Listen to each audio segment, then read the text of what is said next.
कथा के अधिकारी, माने कथा सुनने के लिए अधिकारी व्यक्ति की जरूरत है। अधिकारी लेवल का व्यक्ति चाहिए, अधिकारी पोस्ट का। और अधिकारी कैसा हो? वो जिनका सत्संगत अति प्यारी। कथा का पूर्ण आनंद उसे मिलता है जिसका संबंध सत्संग और सद्गुरु से होता है। अगर आपने किसी सद्गुरु की सानिध्यता में सत्संग का आनंद नहीं लूटा है तो तुम्हें भगवत कथा में कभी आनंद की प्राप्ति हुई नहीं। अगर आप सत्संग की ओर नहीं मुड़े तो क्यों? संसार की प्रत्येक वस्तु असत्य है और ईश्वर सत्य है। सत्य की ओर ये तुम्हारा कभी चिंतन नहीं किया गया है तो आपको ये बात असत्य लगेगी, क्योंकि तुम्हारी हमारी चित्तवृत्ति में तो संसार ही सत्य है। और ये बिल्कुल स्पष्ट समझ लो, संसार की जो भी वस्तु है वो केवल हमें प्रतीत हो रही है, आभासित हो रही है नहीं। केवल आभास हो रहा कि है लेकिन है नहीं। मैंने असत्य को सत्य माना है। बताओ पत्नी में कितनी आसक्ति है, बच्चे में कितनी आसक्ति है। अब उसको सत्य मान करके मैंने अपनी जिंदगी का बहुमूल्य समय समाहित कर दिया।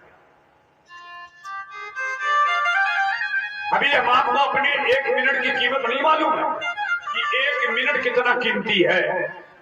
1 मिनट नर्सिंग होम में जब बाप अपने बेटा की इलाज करवाता है, 2 मिनट के लिए जब कहता है बाप मेरी पूरी प्रॉपर्टी ले लो, मेरे बेटा से 2 मिनट केवल बात करवा दो। पूरी दौलत देने के बाद में जब 2 मिनट बात नहीं हो पाती तब अंदाज लगता है कि हमें जाने कितने घंटा मिनट बेफजूली में बर्बाद। भीख मांगता हूं गोबा में सबके सामने हाथ जोड़ करके गद्दी से, अपना कीमती समय बर्बाद न करें। एक मिनट, एक क्षण और अन्न का एक कण बहुत कीमती। अन्न का कण जिंदगी का क्षण। लोगों को यहां बैठने में दिक्कत है, दरवाजे बैठे रहेंगे, गप्पे लड़ाते रहेंगे, फ्री में तंबाकू खाते रहेंगे, एक दूसरे पर दोष लगाते रहेंगे, लकड़ियां खेलते रहेंगे। अनुभव करें मेरी बात। घंटा मिनट वहां बर्बाद कर देंगे। 1 मिनट किसी संत की सानिध्यता में बैठ करके अपने जीवन का मूल्यांकन नहीं कर पाए। प्यारे, मैं भी जवानी के जोश में जाने कितने कितने दुष्कर्म करवाए था। अब जब किसी संत की शरण में सत्संग सुनने के लिए गया तब ये अपत्त जो शेष रहा उसका होश आया। मैंने कीमती अपना बहुमूल्य हीरा लुटा दिया।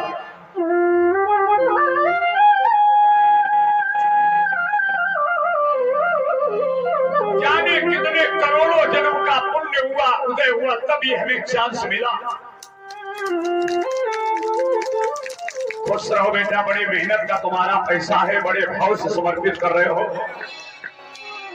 अंदर गहराई से अपनी और समाज की ओर से तुम्हें हृदय से आशीर्वाद दे रहा हूं। जो युवा अवस्था में भक्ति मार्ग की ओर जीव मुड़ जाए, बड़ा सौभाग्य है। ऐसे बच्चे के अंदर भगवान की कथा सुनने सुनाने की जिज्ञासा जागी है। धन्य वो महतारी जिसकी कोख से ऐसा धर्म पुत्र पैदा हो गया, जिसने महतारी बाप को परिचित बना करके समाज के लोगों को ये परम सत्संग का सौभाग्य लुटा दिया।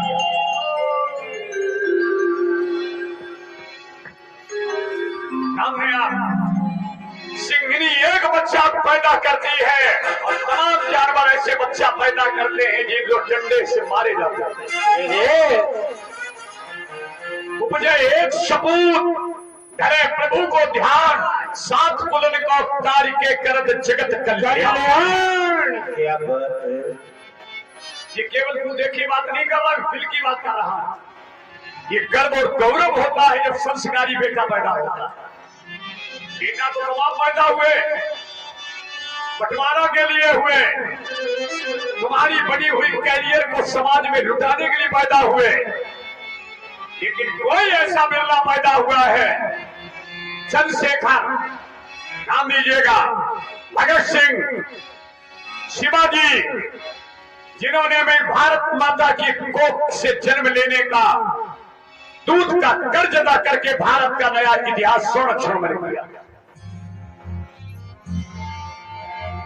मैं आपसे निवेदन करता, हमारी कथा कहानी से हटकर के आप सुने। किसी भी कथा का मैं कभी चर्चा नहीं करता।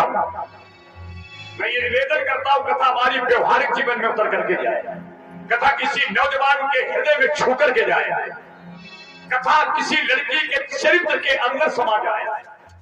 कथा तो बराबर होती रहेगी, अगर ये कथा लड़की के चारित्रिक व्यवस्था को संभाल दे, नौजवान की जवानी पर संयम पैदा कर दे, बहू के अंदर संस्कार पैदा कर दे, समझ लो कथा का प्रभाव पूरा। सभी चिल्लाते, हम भी चिल्ला देंगे। एक राजा थे, एक रानी थे, शिकार खेल लेंगे, कहा गए कौन नहीं, कहा है कछू नहीं।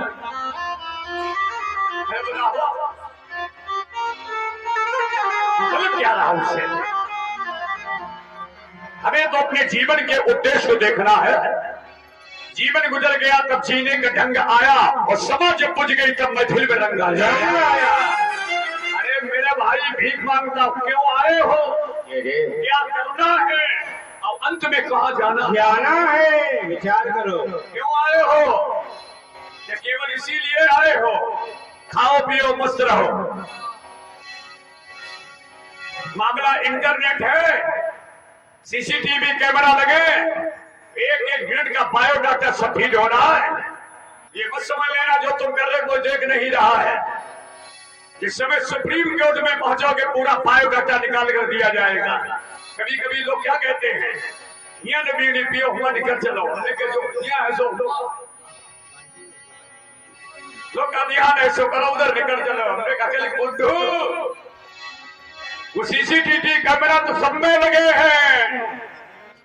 वो मेरा जगत का जगदीश्वर जगत नियंता, ध्यान दीजिएगा, अखिल ब्रह्मांड नायक कण में समाया हुआ है। तेरी ध्यान दीजिएगा, एक एक गतिविधि को 24 घंटे निहार रहा है, क्योंकि वो हृदय से अर्जुन तिष्ठ को तो अंदर बैठा है। उसका नाम है अंतर्यामी। ये धोखा मत खा जाना, अंतर वो तो अंदर है, वही तो बोल ही रहा, वही खा रहा, वही खिला रहा, वही पचा रहा। कौन सी ऐसी मशीनरी फिट ना लगा, भीख बैठ करके उसका चिंतन करें। आओ मुक्त कंठ से अपनी वाणी को संयमित रख करके एक लाइन में केशव का कीर्तन, और उपरांत जैसा आपका आशीर्वाद, जैसी हरि कृपा वैसी हमारी अंतकथा में भागवत कथा का विवेचन। जी जी, बड़े प्रेम से नाम ध्वनि करते हुए और भगवान की इस कीर्ति का गुणगायन करें।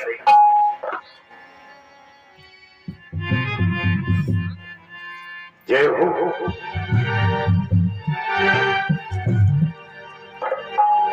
आते जाते हुए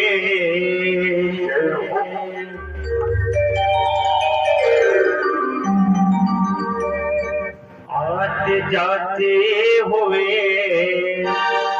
गुनगुनाया करो, राम बोला करो, राम गाया करो। आते जाते हुए गुनगुनाया करो, आते जाते हुए गुनगुनाया करो, राम बोला करो, राम गाया करो, राम बोला करो, राम गाया करो। आते जाते हुए गुनगुनाया करो, आते जाते गुनगुनाया करो, राम बोला करो, राम गाया करो, राम बोला करो, राम गाया करो।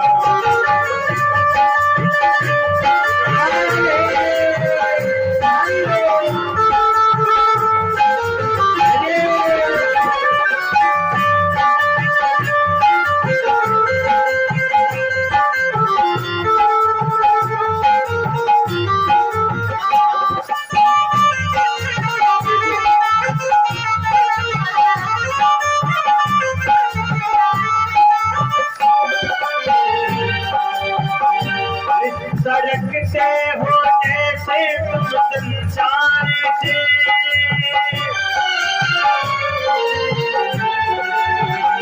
सरकते हो जैसे तुम संसार से मोह बंधन बधाए जैसे परिवार से मोह बंधन बधाए जैसे परिवार से मोह बंधन बधाए जैसे परिवार से थोड़ा उनसे भी रिश्ता दिखाया करो थोड़ा उनसे भी रिश्ता दिखाया करो काम बोला करो काम गाया करो काम बोला करो काम गाया करो काम बोला करो काम गाया करो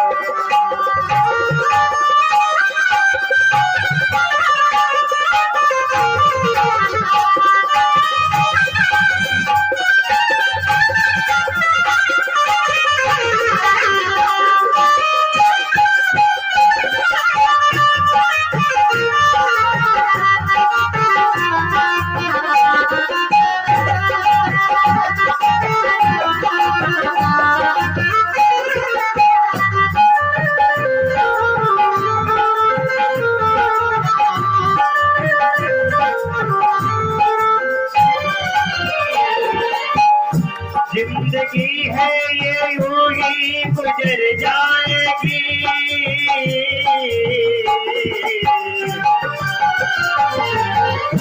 जिंदगी है ये यूं ही गुजर जाएगी शान शौकत की दुनिया गुजर जाएगी शान शौकत की दुनिया गुजर जाएगी शान शौकत की दुनिया गुजर जाएगी अपने मन से न उनको भुलाया करो अपने मन से न उनको भुलाया करो नाम भोला करो नाम गाया करो नाम भोला करो नाम गाया करो नाम भोला करो नाम गाया करो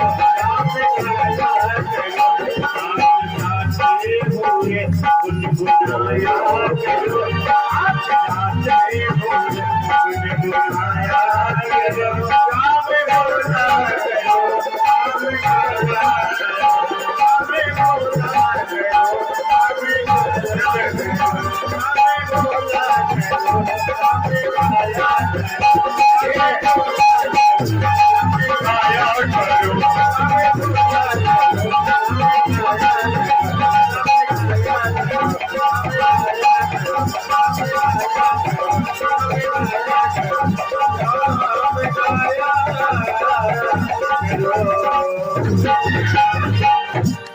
बाल कृष्ण भगवान की मलमूत्र के बीच में उसका सर दावा जाता है ऐसे करके शंख के तरीके का पैर ऊपर सर नीचे सांप झिल्ली में बंद होता है महतारी कड़ुआ भोजन करती है तो वो तन्हाई के अंदर जब फंसा होता है तो कभी कभी इतना भीषण दर्द होती है कि उसकी चमड़ी कड़ुए भोजन से जलती है महिला के कीड़ा से चुनते हैं कभी कभी कभी माँ के गर्भ में तिरछा हो जाता है चिंता करें कथा में हम आप अपनी जिंदगी का बैकग्राउंड भूल चुके उल्टे थे जब ये जीव बेटा बहुत अंदर चिल्लाया रोया 9 महीने तक इसने प्रार्थना की ऐसे हाथ करके भगवान तो कृपा सिंधु है दया सिंधु है वो बड़े दयालु हैं जीव जब प्रभु के सामने रोया भगवान ने भक्त को छुट्टी दे दी भगवान ने कहा बेटा जमीन पर जाओगे क्या करोगे उसने कहा गोविंद तुम्हें छोड़ दो मैं तुम्हारे नाम का गुणगान करूंगा भगवान का नाम भूल जाता है अपने नाम को पेपरों में बंटवाने लगता है लोगों को सुनाने लगता है कि देखो हम कितना हमारा करियर हाई है भगवान जान लगे मेरा तो खेल खत्म कर दिया भूमि परत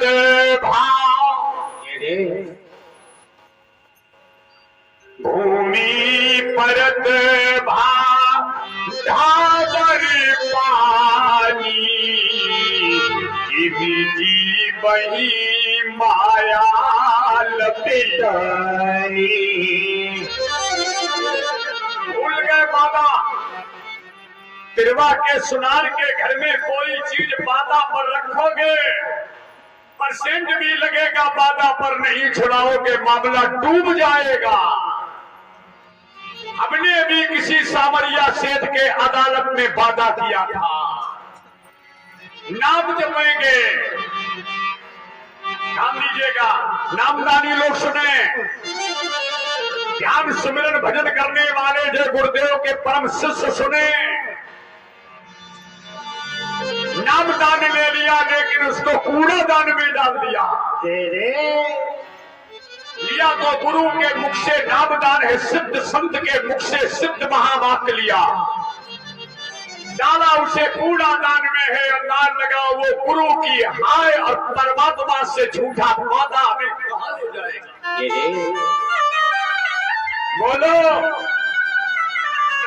गुरु तो अपनी जिंदगी की सौदा करके तुम्हें कुर्ता धोती पर मंत्र दे देता है, तुम्हारे वो वात्सल्य भाव में ललचा जाता है। बच्चा महतारी के सामने जब रो देता है तो माँ का कलेजा फट करके उसके आंखों में आंसू और आंचल में दूध आ जाता है। ऐसे गुरु करुणा की मूर्ति है। शिष्य जब गिड़गिड़ा देता है तो उस करुणा रूपी गुरु का हृदय द्रवित हो जाता है। कथा वास्ता नहीं, रो लेता हूं दिल में, केवल इसी बात पर रोता हूं कि प्रभु यही विवेक यही ज्ञान अगर हमें उस अवस्था में दे देते तो शायद अब तक मेरे को लक्ष्य मिल जाता। लेकिन कोई बात नहीं, अब हमारी बात समझना, भगवान कितने दयाल सिंधु है। महाकाली के पेट बच्चा उल्टा था, दया आगे सीधा कर दिया, और जब सीधे होकर के आगे कब हम उल्टे चल रहे जब उल्टे थे दया आई सीधा कर दिया। अब बताओ, अब जब सीधे हो गए तब काम सब उल्टे। यार खाओ पियो होगा देखा जाए। अरे प्यारे, उल्टे चलना बंद कर दो, अदालत में फिर पेशी होने वाली है।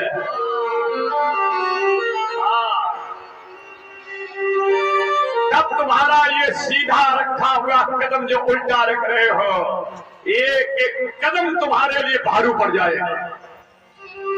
इसलिए मैं भीख मांगने आया हूं आज इस गोबा में। कथा तो कहानी के रूप में मैं सुनाई दूंगा, लेकिन दिल का दर्द सत्संग के रूप में सुनकर के अपने जीवन की दिशा को बदल दो। भगवान से कहो अब लो निशानी, लेकिन अब ना नहीं हो। वेद की वाणी लोग सुनते हैं, करते मनमानी है। वेद की वाणी सुनते हैं, गुरु की वाणी सुनते हैं, सत्संग की वाणी सुनते हैं, लेकिन प्यारे लोग अपनी वाणी पर संयम रख करके नहीं अपनी मनमानी करते।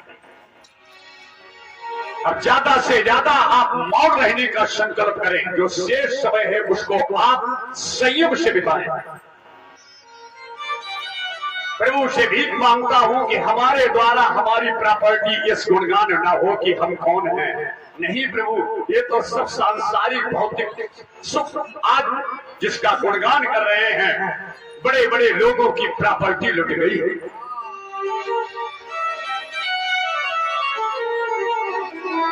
अभी मैं बैठा था यादव जी के यहाँ, बताओ एक पंडित जी बमन करवा के आए, कहने लगे महाराज बहुत कुछ था, बहुत बड़ा क्षेत्र में नाम था, इतनी प्रॉपर्टी।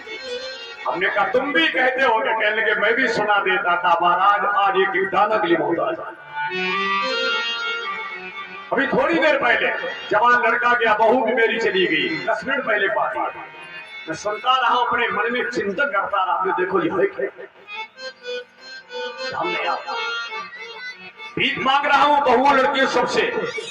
पाप तो जिंदगी भर कमाते रहे, अरे पुण्य कुछ तो करो जिंदगी के लिए। और हाथ हिंसा के खातिर चलाए सदा, समझदार की सारा काफी है।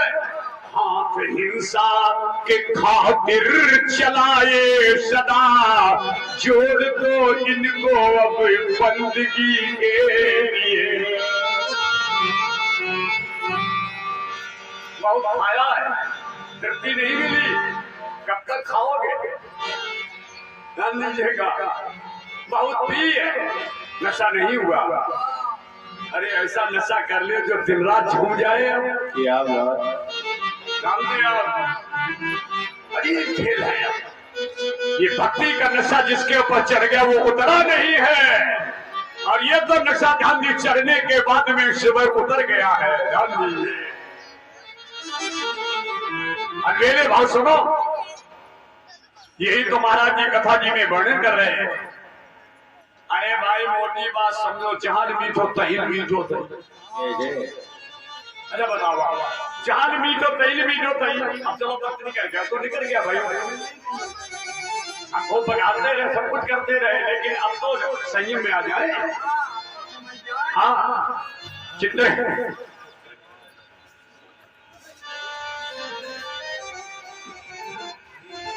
एक संत कहते हैं ध्यान मीठो तहिल मीठो तहिल। एक बढ़िया पेड़ा बेच रहा था और वहीं लगा था हैंड पाइप। एक बढ़िया बेचे पेड़ा, उसका समझे जाल में तो तैली में बढ़िया बेचना पेड़ा, और वहां लगा था हैंड पाइप। और एक किसान आलू खोद रहा था, उसे लगी प्यास, तो किसान ने देखा बहुत तेज प्यास, दौड़ करके गया, उसने देखा हैंड पाइप तो लगा और बढ़िया दुकान पेड़ों रखे बड़े वाले। अब यहाँ पर नल भी है, समझो बदौड़िया, और यहाँ पेड़ा भी रखा है, तो उसने का काम बन गया। झपड़ करके उसने दुकान से एक पेड़ा उठाया, मुंह में रख लिया। अब बताओ, बढ़िया ने कही इतना महंगो खोया, ध्यान से ढूंढे नहीं मिले, दूर जाए रहो डेरी पर, इसने ध्यान से बड़ा पेड़ा मार दिया। अब वो किसान पेड़ा मुंह में रखे, अब बढ़िया दौड़ करके आया, अब बढ़िया मगो गिरा मार गिर तू आए, अब पेड़ा यहाँ फंसो। तो बढ़िया ने एक लपड़ मारी, जो उसके लपड़ लगी सो पेड़ा छत दबाए। दिखाऊंगा गाने के लिए खाए लो, अरे तुम सिर्री पेड़ा तो नहीं खाए पाओ, लेकिन लाल तो मीठी मीठी भीतर की जान मीठो ताहिल प्रमाण समझो हमारा। अरे पेड़ा नहीं मिला, लेकिन लाल तो गई है। अब जिंदगी का जो शेष समय बीत गया वो तो बीत गया, अब जाल मीठो।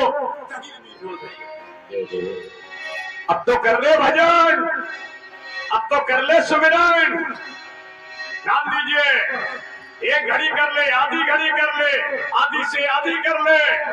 अरे कुछ तो अपने बैलेंस में डाल ले, बाकी जो तुमने जमा किया ये तो फंड बीमा सब लुटेरे लूटेंगे, जिंदा तुम्हारी छाती कूट कूट करके 2-4 मिनट पहले बिस्तरा बनवा देंगे। अरे 10-15 मिनट पहले तुम्हारे ऊपर ध्यान दीजिए मुक्काबाजी शुरू हो जाएगी। एक मैंने पुस्तक पढ़ी थी, जीते जी मुक्ति, चंद्र जी था, जीते जी मुक्ति। जैसे सांस लड़खड़ाई, गद्दा से नीचे गद्दा, आंगन से नीचे बरामदा में, बरामदा के बाहर।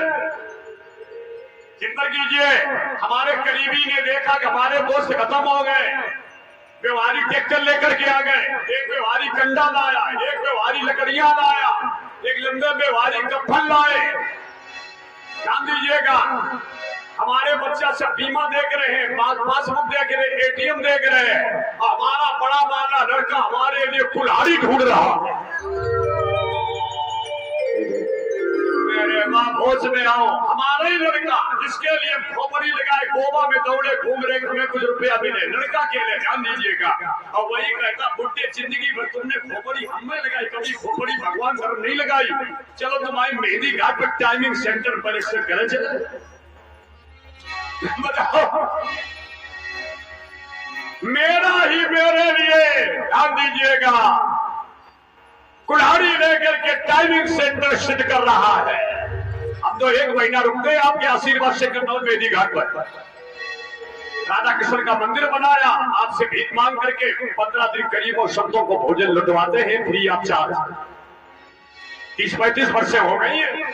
जंगली क्षेत्र में गए थे, अब तो गवर्नमेंट ने कई करोड़ रुपया देकर के सुंदरीकरण करवा दिया। एक महात्मा तो जिला पर मौज मस्ती लूट रहा है। हाँ, हम तो भाई साहब देखते वहां ये करिश्मा देखते, हमारा लड़का कुल्हाड़ी मार रहा है और जब मिट्टी जलने लगती है तो वो वही लड़का ठेका जाता है। हमने कहा बेटा बाप उधर मर रहे तुम इधर क्यों खड़े? कहने लगे पीता हूँ कम बुलाने को। क्या बात। महाराज जी बड़ी दिक्कत, हमारे बाप मर गए। तो हमने कहा इधर क्या कर रहे? कहने लगे इधर एक पौवा समोसा ले रहे। बड़ो सपना मेरे बाप, ये है जगत की रीत। हमारा ही मेरे लिए, कुल्हाड़ी लिए, मेरा ही मेरी सारी प्रॉपर्टी को ले। होश में आओ, हम ये नहीं कहते परिवार छोड़ दो, बच्चे छोड़ दो। 23 घंटे इनके लिए कमाई करो, 23.5 करो, 24 घंटे करो। 15 मिनट जो तुमने गुरु मंत्र लिया हो, अपने इष्ट के सामने बैठ करके सुमिरन करके, ध्यान करके, भजन करके और अपने जीवन की रास्ता को मंगलमय बनाने के लिए अपने निजी बैलेंस में रखो। जी क्या बात है। अब ना मानो तो भैया प्रजातंत्र है, फ्री आप स्टाइल जो चाहो करो। 24 घंटे दिन रात कमाई करो, खूब जानवर पालो, भैंसे पालो, दूध डेयरी पर ले जाओ, कमाई करो। ये सब कमाई जिंदा लुट जाएगी, अपनी भी जेब में कुछ कमाई डाल लो जो मौके पर तुम्हारी काम आए। अब आ जाओ कथा पर, ये तो उपदेश रहा, बाकी आप इच्छा ना दीजिएगा। 80% हम सही है नहीं, 20 में कहीं गड़बड़ी भी है। 80% हम भी डिफाल्टर। हाँ, काम बड़ी बात है। अब जब अवस्था घटी तब थोड़ी व्यवस्था की तरफ ध्यान आया कि गजब है, हम तो जिंदगी भर दूसरे के लिए बड़े भूल। अब ये कभी पूरी नहीं हो सकती है, ना लगा सब कभी पूरी नहीं हो सकती। चाहे कितनी प्रॉपर्टी कमाना, चाहे कितनी व्यवस्था बनाना, ये कभी पूरी नहीं हो सकती। इसमें हसर कभी है, एक प्लाट और, एक मकान और, एक समार और नाम दीजिएगा। अब उसी व्यवस्था में तब तक जिंदगी का बहुमूल्य समय हमारा लुट गया। चिंतन किया करो। अब ये नहीं कहते आप माला लेकर के बैठो, सोने के पहले चरपैया पर बिस्तर पर बैठ करके 2-5 मिनट के लिए चिंतन करना। हमारा सूत्र वो करना, बिस्तर पर आप लेटने के पहले और चिंतन करके अगर आप लेटेंगे तो तुम्हें काम और क्रोध जैसा शत्रु कभी सता नहीं सकता। राम में इतनी ताकत है, उस नाम में इतनी ताकत है, जहां पर नाम की माला जपी जाती है श्वास के द्वारा, वहां पर काम कभी आई नहीं सकती।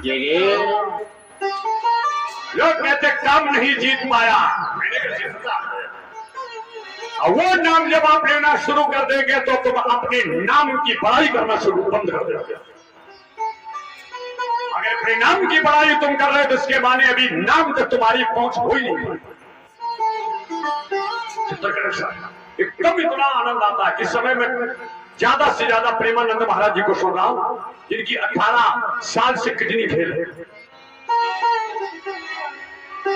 सब आपका आशीर्वाद है, ध्यान दीजिएगा। एक बच्चा फौज से वापस आया, एक संगीत प्ले कर रहा है।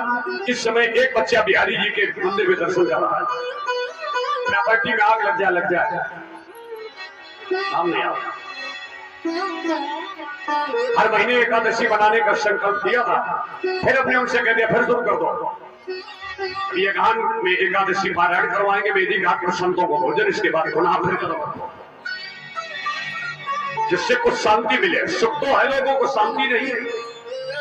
अपने पर दिल पर हाथ रखो, सुखी लगभग लोग है इस समय में, सुखी सब है, और जितने सुखी ज्यादा उतनी ध्यान देना अशांति ज्यादा है। ये भौतिकता के सुख हम आपको दिखाई पड़ रहे हैं। अच्छा आप बताओ, घर में आपके फ्रिज है, कूलर है, वॉशिंग है, ये सुख के साधन है? बताओ सुख के साधन बेटा, बताओ अब बताओ साहब। आपके घर में सिलेंडर रखा है और सुख का साधन है, और जिंदगी किसी में सिलेंडर नहीं रहेगा, मामला सरेंडर। मोबाइल है, बड़ा सुख का साधन है।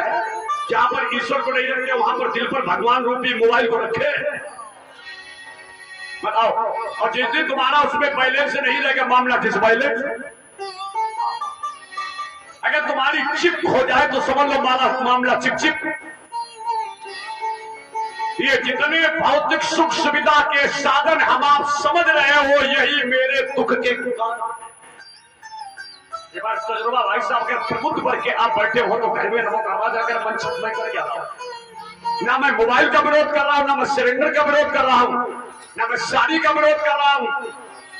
ये जितनी आवश्यकताएं मेरी बड़ी हैं और वो घट नहीं रही हैं। एक मोबाइल की जरूरत है, वो चाहिए क्योंकि पर्सनल नंबर अलग है। पैदा कम और खर्चा ज्यादा, ये मिटने के लक्षण हैं। ताकत कम और गुस्सा ज्यादा, ये पिटने के लक्षण हैं। बताओ, मोबाइल का विरोध नहीं कर रहे हैं। अब आप लोग हंसाओ, ये हमारी बहुएं बेटियां पढ़ी लिखी तो मोबाइल वाले चले बोलती जो 80 90 70 टुकड़िया और जिन्हें एबीसीडी सहूर नहीं बेव अंग्रेजी बोलने लगी। बिटिया हेलो प्लीज,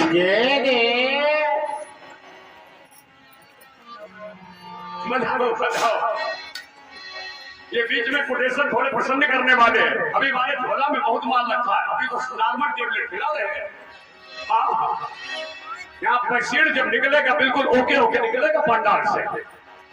सत्संग की वाणी का शब्द एक एक अंदर ध्यान दीजिए, घाव को समाप्त करके और मनुष्य को रिलीफ दीजिएगा। अनुभव करो आप। सुखदेव जी महाराज जी ने जन्म ले लिया। कथा के प्रसंग पर आ जाओ। जितनी हमारे बुजुर्गों की उपस्थिति होगी उतनी सत्संग में दम होगी।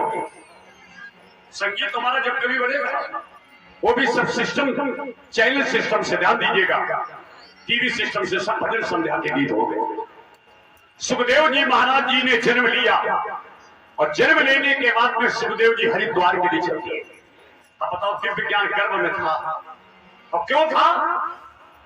सुखदेव जी महाराज जी ने पक्षी के रूप में भगवान शंकर जी के द्वारा राम कथा के परम तत्व का अनुस्मरण किया। पक्षी के रूप में। अब कथा में कितनी दम है? पक्षी ने कथा सुनी तो पक्षी से बन गया देवता। सुखदेव जो सुआ था, जो तोता था, उसने सुनी कथा। कथा ने उस व्यक्ति के भाव को बदल दिया, वो पक्षी से बन गया है देवता। सदगुरु के पास में बैठ करके सत्संग अगर पी लोगे तो तुम पुरुष से बन जाओगे पुरुषोत्तम। तुम्हारे अंदर जाति का भेद खत्म हो जाएगा, वर्ण का भेद खत्म हो जाएगा। हम ब्रह्मास्त्र, तुम ब्रह्म हो, यादव नहीं हो, पंडित नहीं हो, ठाकुर नहीं हो। ये तो केवल हमारे मन चमड़ी पड़ी है, ऊपर से खाल उसका मेरे अंदर भाव है। ये हटा दो पर्दा। बड़े बड़े मंदिरों में प्यारे कपड़ा के पर्दा पड़े, जब तक कपड़ा का पर्दा हटता नहीं तब तक जीव और ब्रह्म का मिलन होता नहीं। और यही मेरे पर्दा पड़ा है। अब फलाने जाते हमारी कास्ट में डाल दीजिएगा, ये ओबीसी है, ये एससी है, इसी मकर जाल में फांस दिए गए। अगर आप आगे जितनी कथा में अंदर जाने पड़ता इतनी मेहनत कभी नहीं करेगा। उसने गाया बजाया ध्यान दीजिएगा, अपना काम करो, जब बात खत्म चिंता करेगा। यही केवल पर्दा पड़ा है। इधर देखो एक मिनट, लोहे की डिबिया है और लोहे की डिबिया में थोड़ा सा कपड़ा रखा, उसके ऊपर पारस मणि रखी है। डिबिया लोहे की है, बीच में कपड़ा है और ऊपर पारस मणि है। जीव और ब्रह्म एक कोटि होते, समझो सा। लेकिन वो लोहे की डिबिया सोना क्यों नहीं हो रही है? जब तक वो बीच में कपड़ा नहीं रखा। कपड़ा जब तक वो कपड़ा का लफड़ा हटेगा नहीं तब तक वो पारस मणि लोहे को छुएगी। जय जय, क्या बात है। घर में अब हो गया खेल पूरा, पूरे दिन की कमाई मैंने डाल दी आपके खाते में। डिबिया लोहे की है, बीच में माया का कपड़ा है और उस पर रखी है पारस मणि जो बोल रही है ये स्वर ही ईश्वर है, स्वर ईश्वर। और जिस दिन वो कपड़ा का लफड़ा हट जाएगा उसी दिन ये पुरुष पुरुषोत्तम बन जाएगा।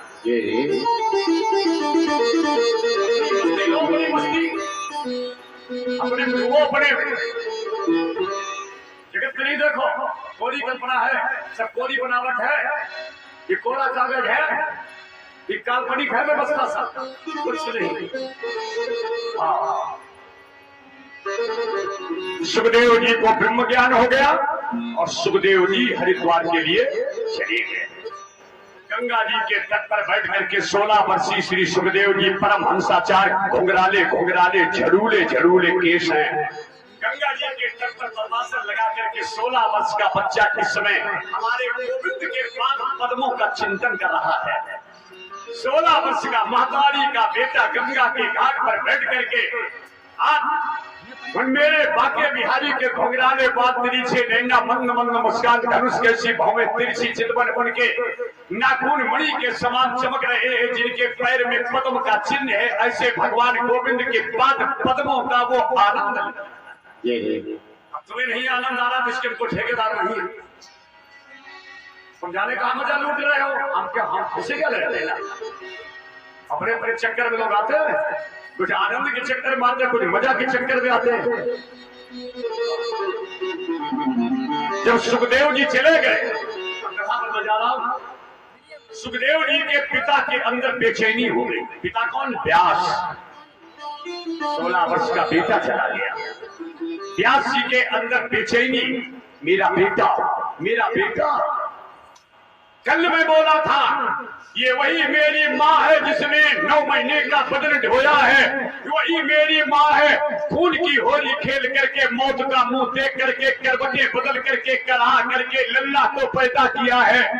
पिता के ऋण से मैं पूर्ण हो जाऊंगा, अम्मा के ऋण से नहीं उदार हो सकता हो। 9 महीने का दर्द झेला है, छाती की सेज आंचल की छाया में पाला, मेरे पैर दाब करके मालिश करके मेरी अम्मा ने 6.5 इंच के बेटा को 6.5 फुट का बना दिया। 6.5 इंच का लल्ला तुमने मालिश करके 6.5 फुट का बनाया मेरे भाई।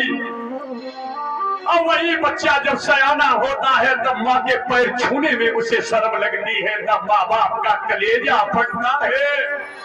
बेटा मैंने जिंदगी से जूझ करके आशा में तुम्हें पैदा किया था, बच्चा मुंह मोड़ करके खड़ा होता, माँ बाप का कलेजा। चिंतन करें, ये दर्द माँ बता सकती है जिसने अपने पाले हुए बच्चे को सदा सदा के लिए गंगा की अंतिम विदाई में भेजा। सुखदेव जी चले गए, व्यास जी महाराज जी का आज जीवन उथल पुथल है। ये वही व्यास हैं जिन्होंने 4 वेद 6 शास्त्र 18 पुराण रचे। अब समझो साहब, कितनी ममता है माँ पिता के अंदर। आधी धोती पहन करके खेत खलियान में बच्चे के लिए मैं अपनी जिंदगी का बहुमूल्य क्षण लुटा रहा हूं, और वही बच्चा जब बाप से बंटवारा करवाता है तब बाप का कलेजा। मेरे भाई, सुखदेव जी के जाने के बाद में व्यास जी महाराज जी ने जो 4 वेद 6 7 18 पुराण बनाए थे, उनका ज्ञान मोह में बदल गया। बिल्कुल शुद्ध कथा मैं आपको सुना रहा हूं, नाटक नौटक की बड़ी जगह। 16 वर्ष का बेटा जाने के बाद में आज पिता का ज्ञान मोह में बदल गया, और इतने मोह में ग्रसित हो गए कि अपनी पत्नी तारा को छोड़ करके सरस्वती के सम्याप्रास घाट पर बैठ गए। व्यास जी अपने बेटा सुखदेव जी के जाने के बाद सरस्वती नदी के तट पर बैठे हैं। खिन्न, मेरा बेटा गया। अब आपने कथा को वही समझे। सुखदेव जी चले गए हैं हरिद्वार, और मोह में इनके पिता व्यास जी आज बैठे सरस्वती के सम्याप्रास पश्चिम तट पर। व्यास जी महाराज, बेटा बेटा बेटा, मोह सकल व्याधिन कर मूला। संतों और महात्माओं से, बुजुर्गों से, सत्संगियों से भीख मांग रहा हूं। मोह एक ऐसी बला है जो बड़े बड़े ज्ञानियों को ज्ञान से हटा करके मोह के गर्त में डाल नहीं रहा है। मोह सकल व्याधिन कर मूला। नारद जी ने देखा कि व्यास जी जिन्होंने 4 वेद 6 7 18 पुराण लिखे, और वो महात्मा व्यास आज मोह के चक्कर में सरस्वती नदी के किनारे नारद जी ने उठाई वीणा और व्यास जी से मिलने के लिए नारद जी जा रहे हैं। आज जो कथा का शाम तक प्रसंग सुनेंगे वो प्रसंग होगा परीक्षित जन्म। आज कथा का जो अंतिम स्थल होगा वो होगा परीक्षित जन्म। जो बड़े जिज्ञासु और वेल क्वालिफाइड लोग हैं वो समझे कि परीक्षित की गांधी जी उत्पत्ति का विषय भागवत में कैसे लिखा गया है। प्रारंभ हो चुकी कथा। सुखदेव जी बैठे हरिद्वार में, संत भगवान को व्यासपीठ से सीताराम व्यास जी महाराज जी उदास बैठे हैं। नारद जी वीणा लेकर के व्यास जी को समझाने के लिए जा रहे हैं। नारद जी ने अपनी उठाई वीणा और वीणा के तारों को खींच करके चल दी। जय श्री कृष्ण। जी जी। राधे राधे राधे कहने की जय हो आदत सी हो गई है। जय राधे राधे राधे बरसाने वाली राधे। जय राधे राधे राधे बरसाने वाली राधे।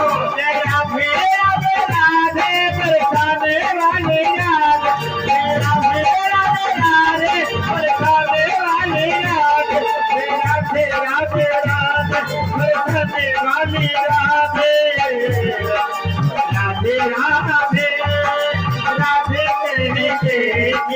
राधे।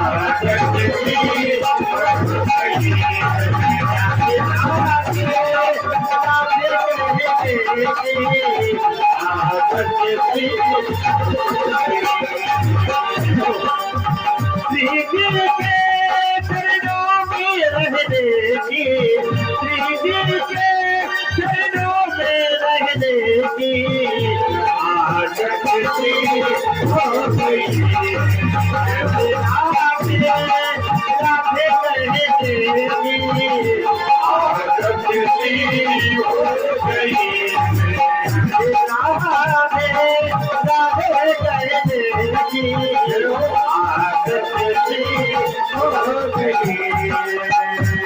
राधे तो एक बार कंधे हाथ करके बोलो जय जय श्री राधे।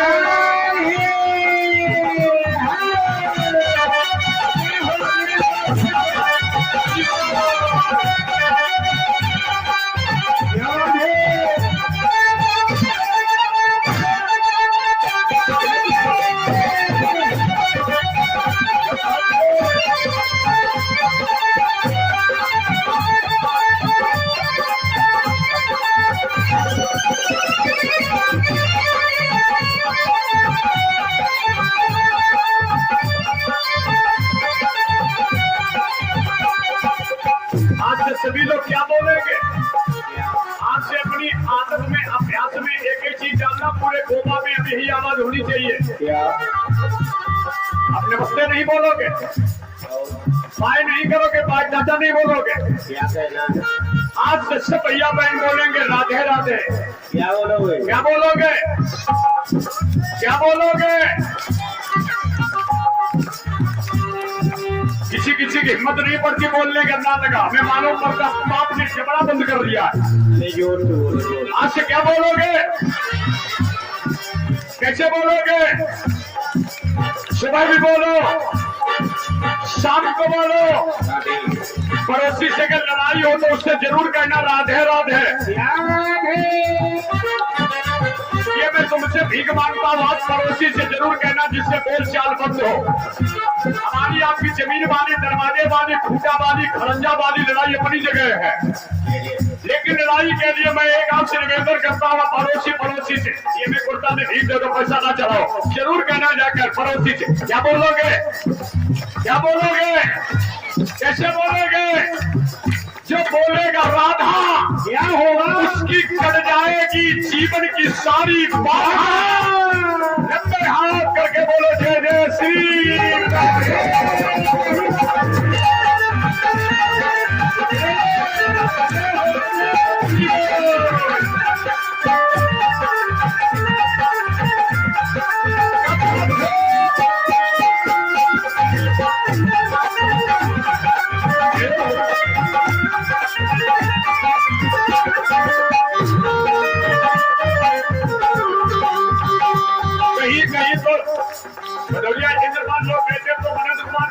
बुढ़े हो गए होंगे। हमने का काम चला वो भी कथा। अब तो लोग ये विचार कर रहे हैं ट्रेन में लेंगे तो टुकड़ा हो गए होंगे। अभी जब सतिया में कथा कहने का पीताम्बरा जी के आंगन में जब हमारी होर्डिंग लगाई गई तो लोगों ने कहा ये बुढ़ा पंडित का 5 लाख रुपए का टेंट बर्बाद हो जाएगा। आशीर्वाद कोबा के लोगों से लिया और जिस समय दूसरे दिन मैया के चरणों में मैया हमने कहा मां पीताम्बरा अब उत्तर प्रदेश की लाश तेरे हाथ में है। अब 24 घंटे में खेम जीत करके तुम्हारे हाथों में रख दिया। कुशन में बोलो जय जय श्री राधे।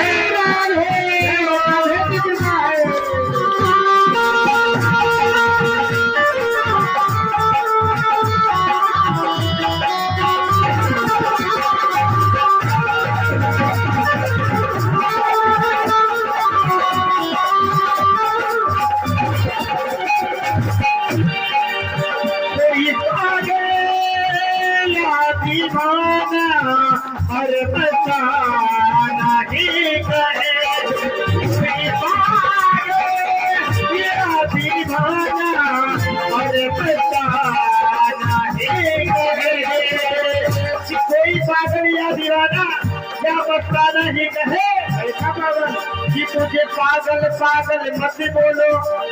देखना अपने बेटा की कि मुझे पागल पागल मत बोलो। सही है बाबू। आता हूँ मैं दीवाना और तुम भी पागल हो जाओगे। ये बार का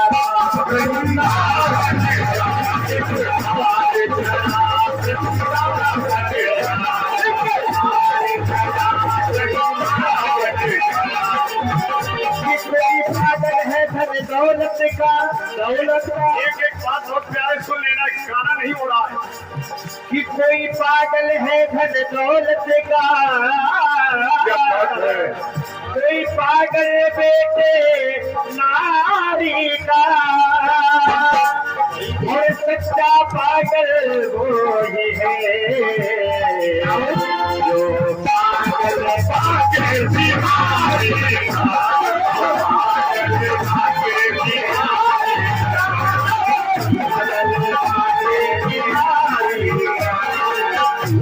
भैया अब यहाँ कौन पागल है? पागल ये सारा पागल खाना है। सामने यहाँ पागल आते जाते हैं। अरे अपना अपना कहने वाले उन पागल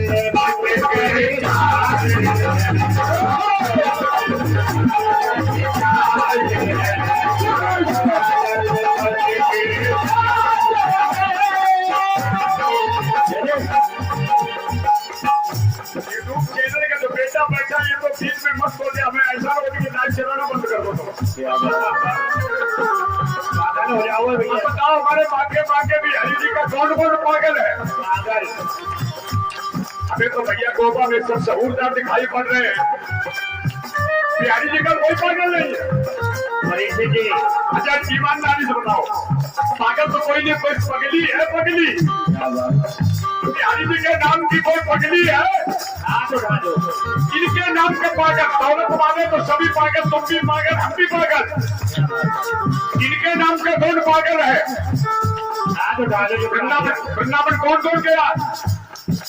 बिहारी जी क्या कौन गया है? ठीक है गए हो, लेकिन पागलपन सवार नहीं हुआ।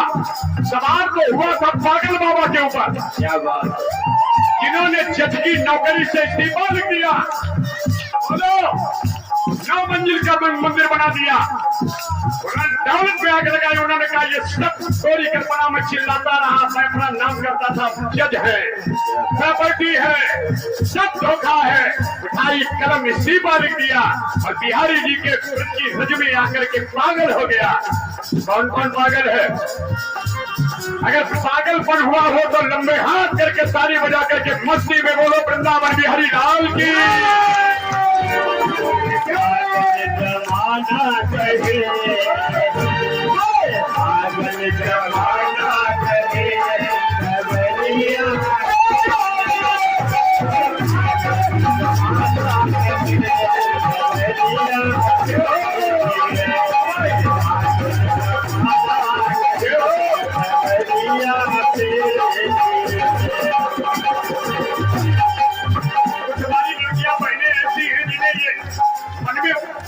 तरंग तो आई है कि बिहारी जी के दरबार में खड़े होकर के बधाई डालने, लेकिन उन्होंने कहा हमें दिक्कत आ रही कि कहीं ऐसा न हो जाए हो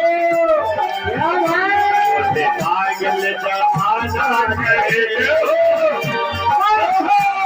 जमाना कहे खबरिया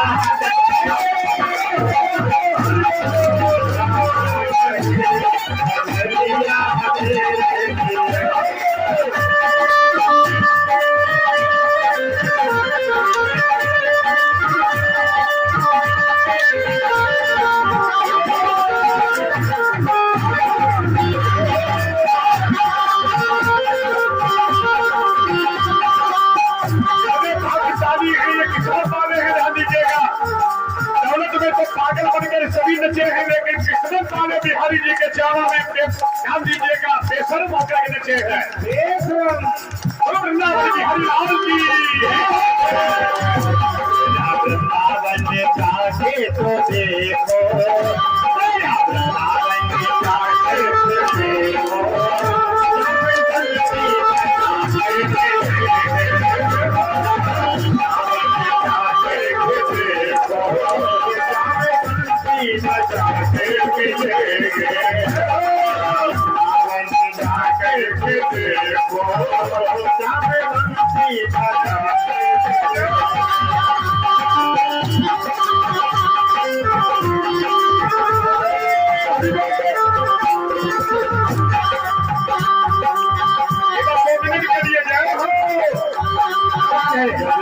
बरसाने आए बड़ी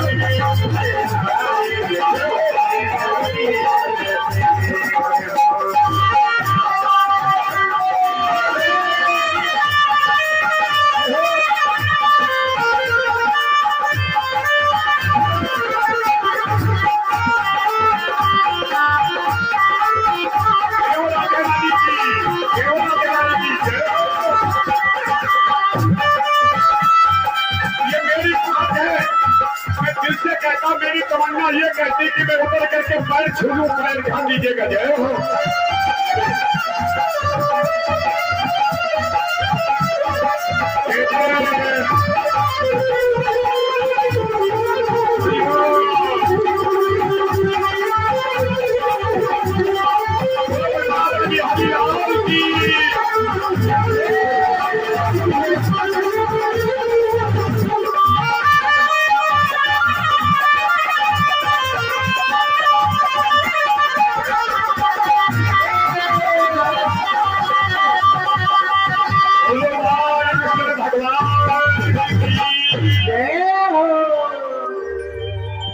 एक बात आपसे बताऊं, जैसे कभी कभी लोगों के भाव बदल जाते हैं कि ये क्या होने लगा।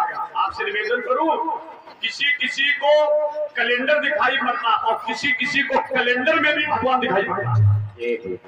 कोई कहता ये कागज है, ये कैलेंडर है, और किसी किसी को कैलेंडर में भी भगवान दिखाई पड़ता। अंतर कितना होता है, आप पक्ष हमारा समझे आप। कोई कहता है लड़की नाच रही, कोई कहता है ये बहू नाच रही है। वो तो तुम्हारी जैसी दृष्टि है वैसी तुम्हारी भी सृष्टि है। किसी किसी को कागज कैलेंडर और किसी किसी को कैलेंडर में भी राधा रानी दिखाई पड़ेगी। हमारा अनुभव आप समझना। कल मैं बोला था नस तो सभी रहे, 80% नहीं 95% सब दौलत के पीछे नाच रहे हैं। तुलसी दादा ने भांग खाकर नहीं लिखा है, नारी विवश नर सकल कुसाई और नाचत नृत्य मरकत की नहीं नाचत नृत्य जैसे पंदर वालों हाथ में टिमजा लेके नचा रहे हो, इसी तरीके से लाल लगाओ। समझदार की धारा काफी 80 साल टुकड़ा टुकड़िया को कैरियर बैठारे अपनी छोड़ चले जा रहे सतौरा। जय जय तुलसी ने लिखा है सब ही नचावत, ये नाच गाना नहीं हो रहा था, राम कुसाई और नाचत नृत्य मरकत की नहीं अंदर होता अंदर कोई दौलत में नाच रहा है। अभी वही तो गीतकार कह रहा था, अपनी अपनी पागल पने लगा है। मीरा नची है सिसोदिया परिवार की, ठाकुर परिवार की लड़की, जाट परिवार की लड़की का नाम था कर्मा। नोट करो, जाट घराने की लड़की थी, अभी की बात हरियाणा की, जिसका नाम था कर्मा। मोबाइल में डालो। अब कर्मा के ऊपर जन्म लेने के कुछ समय के बाद में भक्ति का रंग चढ़ गया। जाट घराने की बिटिया कर्मा, ये हमारे गोपाल जी का खिचड़ी से भोग लगाती थी, खिचड़ी से खिचड़ी देती थी भगवान। और इतनी ऊपर इसके ऊपर भक्ति की मस्ती चली। एक दिन ये कर्मा उठ करके भाग दी बिहारी जी के लिए। इसके भाई इसके बाप दौड़े, चवड़िया घर में बंद कर दिया। 2 दिन घर में बंद रही, भोजन नहीं किया, रोने लगी। कन्हैया, ये समाज के लोग हमें बताते हैं ये नाच रही है लड़की, लेकिन मैं नहीं नाच रही हूँ, तू मेरे को नचा रहा है। कौन दिन ऐसा होगा जो तेरे चरणों की रज मेरे मस्तक पर होगी। एक दिन रात के 12 बजे इसने देखा परिवार सो रहा, कुंडी खोली, लड़की चली, नाम था कर्मा। लड़की के मन में आया कि अभी हमारा ये परिवार पीछे हमें आएगा पकड़ने के लिए, क्योंकि हम जवान हैं। एक रास्ते में बड़ा हुआ ऊंट पड़ा था, ऊंट अब ऊंट गया था, सर मरा था, सड़ा था, अब ऊंट का पेट फटा था। मरा हुआ ऊंट गया था, सर पेट गया था फट। लड़की ने देखा कि झंझट हमें पकड़ करके फिर ले जाएगा घर में। लड़की उसी ऊंट के पेट में बैठ गई, बदबू निकल रही थी, कीड़े थे। चिंतन करो कथा में, क्योंकि यहाँ वो बवाल नहीं आएगा। अब कितनी स्थित प्रज्ञ लड़की थी जिसके ऊपर ना दुर्गंध का न सुगंध का कोई प्रभाव नहीं पड़ रहा था, क्योंकि उसका चित्त चोर के चरणों में चपक गया था। चित्त चोर के चरणों में चपक गया था। देह होते हुए लड़की विदेह थी, देह में भी विदेह थी। परिवार चारों तरफ दौड़ा, नहीं मिली। वहां नहीं परिवार गया जहां पर बदबू आ रही थी। जब परिवार घूम करके लौट गया, लड़की देखा गोविंद तेरी कृपा हो गई। लड़की निकली और बिहारी जी के चरणों पर मत्था टेका। नोट करो, देखते देखते बिहारी जी ने लड़की के शरीर को अपने शरीर में जिंदा समाहित। जय जय कर्मा और मीरा के मरने का इतिहास मोबाइल वाले हमें बता दें। ये जिंदा भगवान के शरीर में दोनों देवियां से, ये है भक्ति की नशा और नाचने का अर्थ। हमारी कथा में भाव कभी भगवत देना। कभी लोग कह देते बताओ लड़की नाचने लगी, बहुत तैयारी, मैंने किसी से नहीं कहा नाचो। परमात्मा की जब कृपा होती है, आप विश्वास मानो, तब मेरा पूरा परिवार नाचने के लिए वृंदावन जाता है। साल में एक बार हर हालत में। एक कन्हैया, तूने मेरे को सब कुछ दे डाला, बस मैं अब तो यही चाहता हूँ। सुनो मेरी बात, देखन को घनश्याम की मूर्त चाहिए, सूर्य की अंधेरिया चित्र कर लो कथा में। सादर सादर सभी बहुओं को भी मैं हाथ जोड़ करके यहाँ से राधे राधे कर रहा हूँ। लड़कियों के पैरों पर हाथ रख करके राधे राधे कर रहा हूँ। आपसे बड़ी निवेदन करूं, आपके दरवाजे पर जाए लड़की अगर राधे राधे कहते तो मालूम पड़ता ये घर में ही मैं वृंदावन के गेट में प्रवेश कर रहा। संपत्ति वाले तो मकान मैंने बहुत देखे, लेकिन संस्कार परिवार कम देखे। हमने साहब, बेटा तुम चाहना तो घर को मंदिर बना देना, आप चाहो तो घर मंदिर बन सकता है। आप चाहो तो घर देवालय बन सकता है, और तुम चाहो तो घर वैश्यालय बन सकता है। हमारे भाई लोग चाहे तो घर मंदिर बन सकता है, और तुम अगर चाहो तो घर मदिरालय बन सकता है। किन्हीं किन्हों ने घर को मदिरालय बना दिया, और किसी किसी मेरे भैया ने बिहारी जी की जोत जला करके घर को देवालय बना दिया। और ऐसी ऐसी मेरी बिटियां हैं जिन्होंने राधे के नाम की ज्योति जला करके तुलसी का पेड़ लगा करके बिहारी जी को स्नान करवा करके सुलाने के बाद में अपने घर को मंदिर बना दिया। चौखट पर बंद पर जाएं, सबसे बड़ी बात समझ लेना, तुम्हारे दरवाजे पर अगर कहो तुम्हारी लड़की राधे राधे करके समझ लीजिएगा तुम्हारी संपत्ति शानदार। जिसके दरवाजे पर चप्पल उल्टी पड़ी है, पहली उल्टी खड़ी है, बर्तन उल्टे सीधे कुत्ता चाट रहे हैं, हमने कहा ये घर नहीं है तो जिंदा नरक है। अनुभव करें एक एक बार। आज से बेटा सबके हाथ जोड़ता घर को मंदिर बना करके राधा रानी के नाम का गीत गा करके घर में ज्योति जला करके पूरे मोहल्ले का सिस्टम शुरू कर दो। इससे मालूम पड़े कि हमारे भैया ने मेहनत से कथा करवाई है तो घर बदला, मोहल्ला बदला और हमारे जीवन का जो शेष समय था वो बदला। सुखदेव जी चले गए, अब कथा देंगे। और व्यास जी बैठे हैं सरस्वती नदी के तट पर। नारद जी वीणा लेकर के व्यास जी के पास में गए। व्यास जी ने नारद जी को प्रणाम किया। नारद जी ने ये थोचित उन्हें आज अपनी आशीर्वाद के द्वारा अनुग्रहित किया। व्यास जी महाराज जी से नारद जी ने पूछा, ये बताओ तुमने 4 वेद 6 7 18 पुराण बनाने के बाद में व्यास आज तुम इस नदी के किनारे पर इतने खिन्न क्यों बैठे?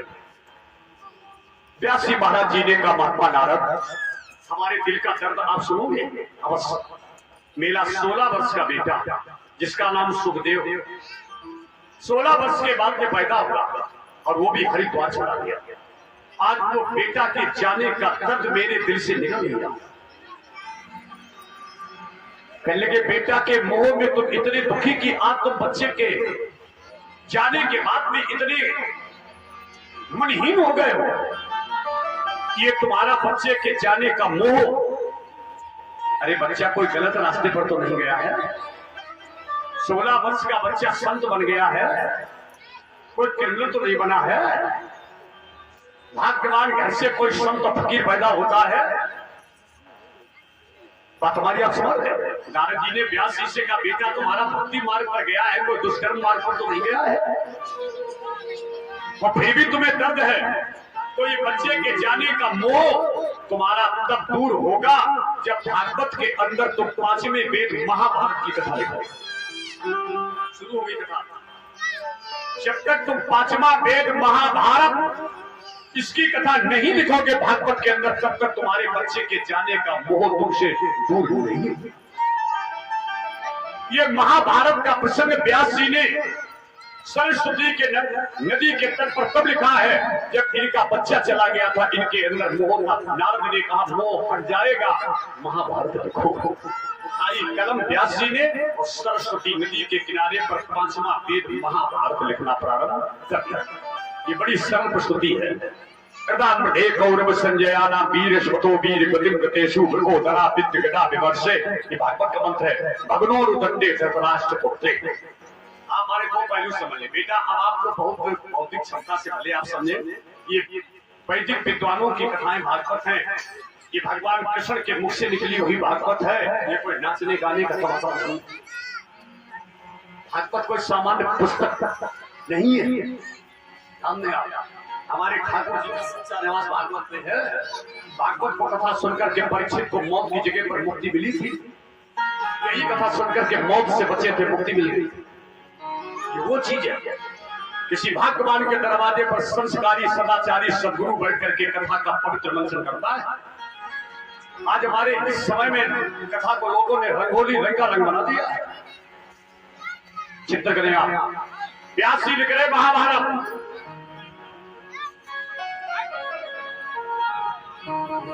बेटा बच्चे साथ रखा करो।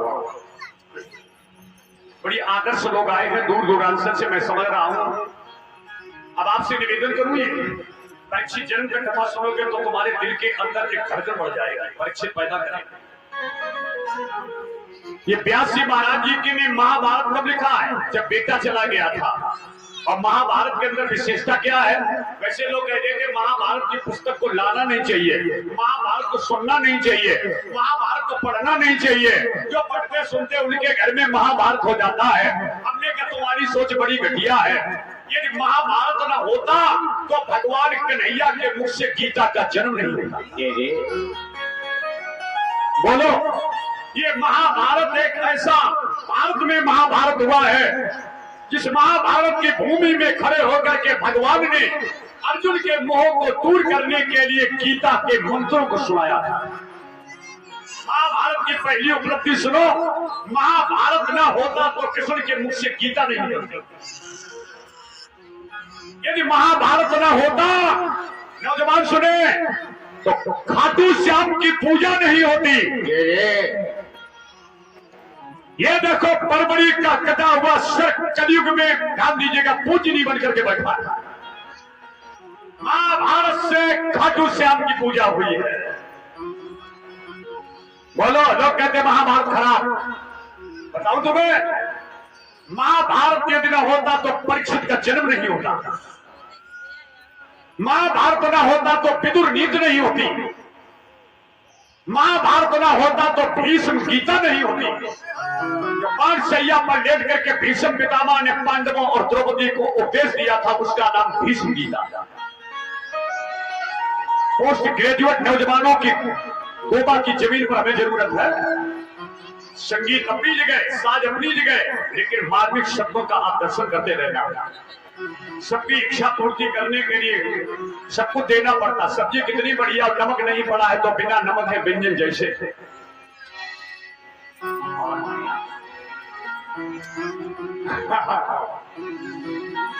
हर किसी को कभी कभी कुछ ना कुछ देना पड़ता है, लेकिन उसके भाव हमारे आप अंदाजा लगाओ मैं किस भाव से क्या चीज देता हूं।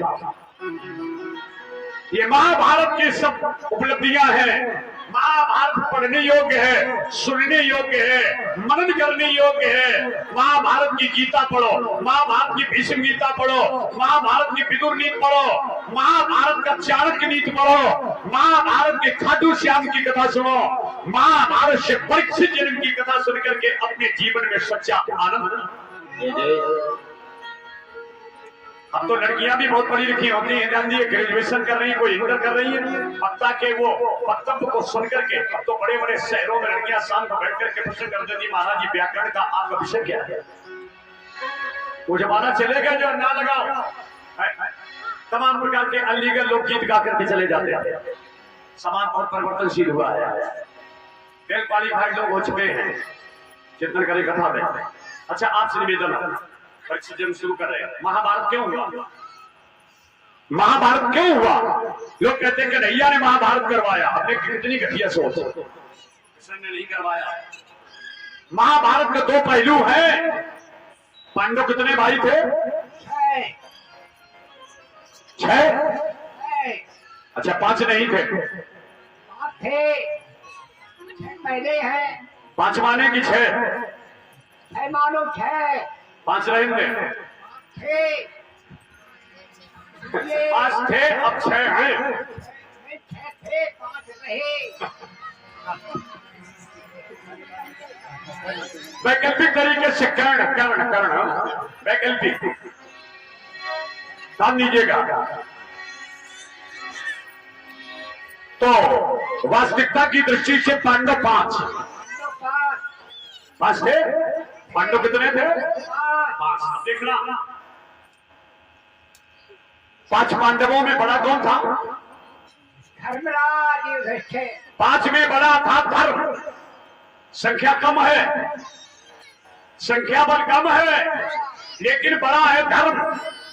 ऐसी तो बात है। उत्तर सुनते रहना बेटा, व्यवहारिक जीवन में कथा उतरेगी अगर थोड़ी ज्ञान से हमारी किसी लड़की बहू ने सुनी। 5 बड़ा धर्म, संख्या 100, संख्या है 100। कौरव थे 100, पैन दुष्सला। सुनते रहना जरा, संख्या कौरवों की 100 है, संख्या भी ज्यादा है, बाहुबल भी ज्यादा है, क्योंकि भीष्म पितामह भी हैं, गुरु द्रोणाचार्य भी हैं, कर्ण भी है। संख्या ज्यादा, बल ज्यादा, सब कुछ ज्यादा, लेकिन उधर 100 में बड़ा कौन है? धन। उधर बड़ा है धन, उधर बड़ा है धन, और इधर बड़ा है धर्म। ध्यान दीजिए, अब आपसे निवेदन कर रहा हूं, बिल्कुल कायदे में बात कर रहा। बोलो, धन बड़ा है धर्म बड़ा है। इधर 5 में धर्म बड़ा है, उधर 100 में धन बड़ा है। ध्यान दीजिएगा, जिस समय धन को लोग सब कुछ मानते हैं, उन्हीं के जीवन में बिगड़ने का मौका आया है। पैसा कुछ है और धर्म सब कुछ है। धन की रक्षा करने वाला धर्म है। धन जब बचेगा तब धर्म से ही बचेगा। लोग कहते हैं कि पैसा है तो सब कुछ है, जिम्मेदारी चली गई, दौलत नर्सिंग होम में लुट गई, लोगों के परिवार नहीं, पूरे पूरे किला ढह गए, उल्लू बोल रहे हैं, दिया बुझ गए। दौलत के दीवानों में निवेदन करता हूं, ये पैसा केवल मन का धन है, ये कल्पना का धन है। धन नहीं, धर्म ही मेरे जीवन का सच्चा साथी है। निवेदन करूं आपसे, कितने भाव से लोग कथा सुनने लगे।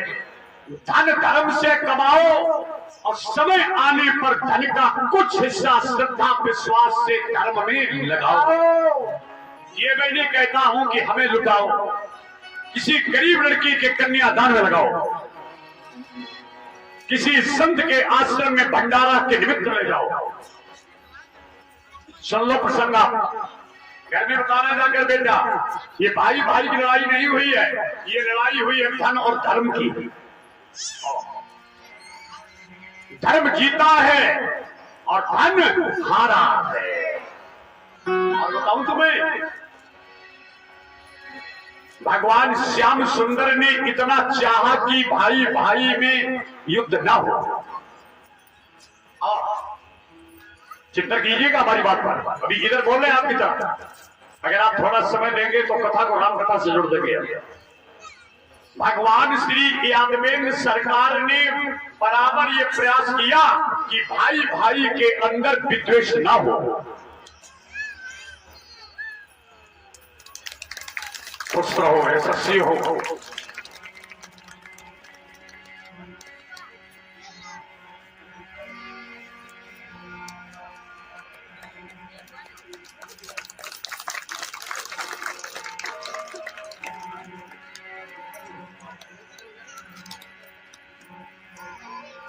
इस कीर्तनी के नगाड़े सदा सदा गड़गड़ाते रहे। चांद से फिर होगा कथा, फिर करवानी पड़ेगी।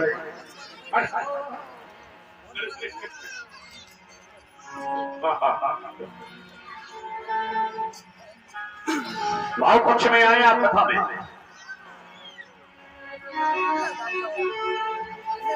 कितने आदर्श हमारे श्रोता हैं जो बहुत दिनों के बाद में हमारा आपका दर्श हो रहा है।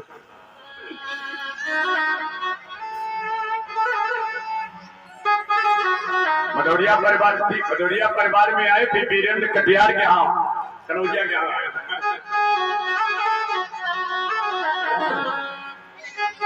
प्रसंग पर आए आप। भगवान श्री केशव जी ने दुर्योधन को बार बार समझाने का प्रयास चल करके किया। अब बताओ, इतने हो सकता है? द्वारिकाधीश ने अपना स्टैंडर्ड, अपना कैरियर छोड़ दिया। बात समझे मारी आप? द्वारिकाधीश ने अपना स्टैंडर्ड, अपना कैरियर छोड़ा और भाई भाई के भ्रातृत्व प्रेम को सुरक्षित रखने के लिए भगवान दुर्योधन को समझाने के लिए 3 बार गए। और प्रभु ने कितनी अच्छी बात रखी कि वैसे आधा अधिकार पांडवों का है, आधा दे दो। लेकिन दुर्योधन को अपने पैसे की नजाकत थी, अपने सहयोगियों का इसे नखरा था कि हमारे सहयोगी तो बड़े तीरंदाज हैं। भीष्म पितामह, कर्ण आदि आदि। दुर्योधन ने कहा, अरे यदुवंशी कन्हैया, आप मेरी पंचायत करने आया, आधा दे दे। सूचक ग्राम दास्यामी बिना युद्धेन केशवा। अब देखो, यहाँ भगवान युद्ध नहीं करवा रहे। दुर्योधन क्या कहता? सूचक ग्राम दास्यामी, सुई के नोक के बराबर जमीन नहीं देंगे जब तक युद्ध नहीं होगा। वो तो खुद युद्ध मांग रहा था। लड़ाई लड़ने की जब तमन्ना होती है तब लोग खरंजा पर खूंटा गाड़ते हैं। पीछे मकान की रोड वो कुत्ता कूद रहे ढाले आगे कब्जा कर लगे बुलाएगा कौन पंचायत वालों हम निपट गए। बताओ अब यहाँ तो युद्ध मांगा जा रहा है, समझो बात हमारी, कृष्ण ने युद्ध करवा रहे हैं। भगवान ने कहा शायद मामला टल जाए। भगवान फिर पहुंचे दुर्योधन से कहा 5 गांव दे दो। दुर्योधन ने कहा हम मालूम पड़ गया कि मामला सरेंडर हो गया है। अब दुर्योधन आउटसाइड हो गया। उसने कहा ए नचैया गवैया पंचायत करने वाले भगवत के। भगवान कहने लगे आउट ऑफ कंट्रोल है, विनाश काले विपरीत बुद्धि है, मरा राजनीति पर जमे जो ये देखो इनकी भाषा बोल रहा है। भगवान कहते हैं आधा ना दे तो 5 गांव दे दे। सूचक ग्राम दास्यामी बिना युद्धेन केशवा बिना युद्धेन। भगवान ने कहा इसकी भाषा में परिवर्तन नहीं हो रहा है। भगवान दौड़ करके तीसरी बार गए, कहने लगे 1 गांव दे दो, पाना मत 1 गांव, 5 है तो 5 के ले 1 गांव दे दो।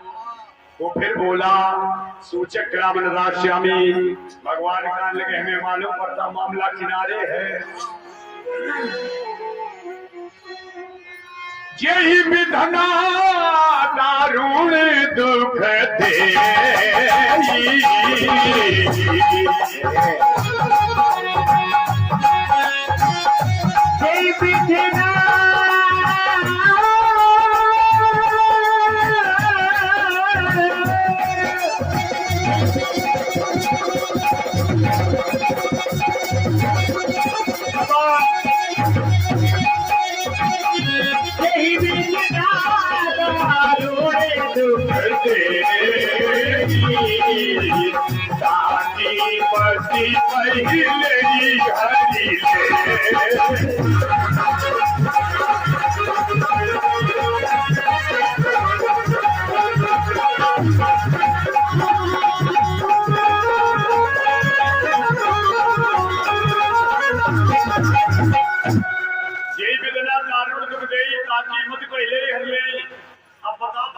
समझाए रहे। अब वो कहता सुई के नोक के बराबर नहीं देंगे। भगवान कहने के मरण हर चिट्ठी पर जमे आया। अब बिना युद्ध हुए बचेगा नहीं। भगवान से बताओ कि ईश्वर निवेदन कर सका हम भैया आपके हाथ ही को जोड़ सका। अब फिर अंदाज लगाओ अगले घूमने जिसके माने अब मामला गड़बड़ होने वाला ठेकेदार नहीं। चिंतन कीजिए दुर्योधन ने एक भी बात नहीं मानी। ये तो इधर की बात रही। अब तुम सुनो, आप शांत रहना, आप सुनो।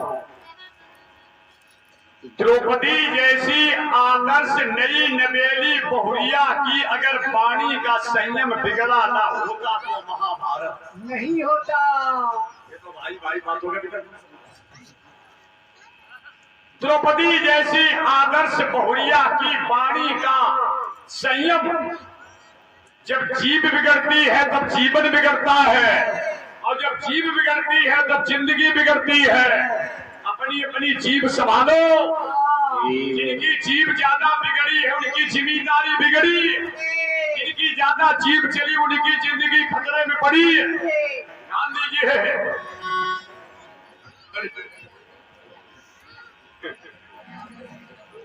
चिंता करें आप, थोड़ा अंतर है जीभ और जीव। जीव और जीभ, अगर जीभ बिगड़ गई तो जीव बिगड़ जाएगा। ये केवल होने के लिए नहीं कर रहे, ये टुकड़ियों के लिए कह रहे। क्या बूढ़ी बूढ़ी टुकड़ियों जब कछु करे धर्म नहीं हो तो बुढ़ापा उनकी जवानी जीभ चलत। जब बूढ़ी टुकड़ियां कछु करे रहना उनकी जवानी जीभ पे चलत, और जब ज्यादा उनकी जीभ चलत तो बहू गाती डोगरी तुम चुप ही बैठा हुए, जीभ तुम ज्यादा चलावो। ध्यान दीजिएगा ना, तुम्हारी नाकी नोचली डोगरी है। बात को भाव समझो। अपनी जीभ को संयम से रखना ही आपके जीवन में परम शांति है। ज्यादा स्वादिष्ट भोजन करने वाला कभी भजन नहीं कर पाएगा।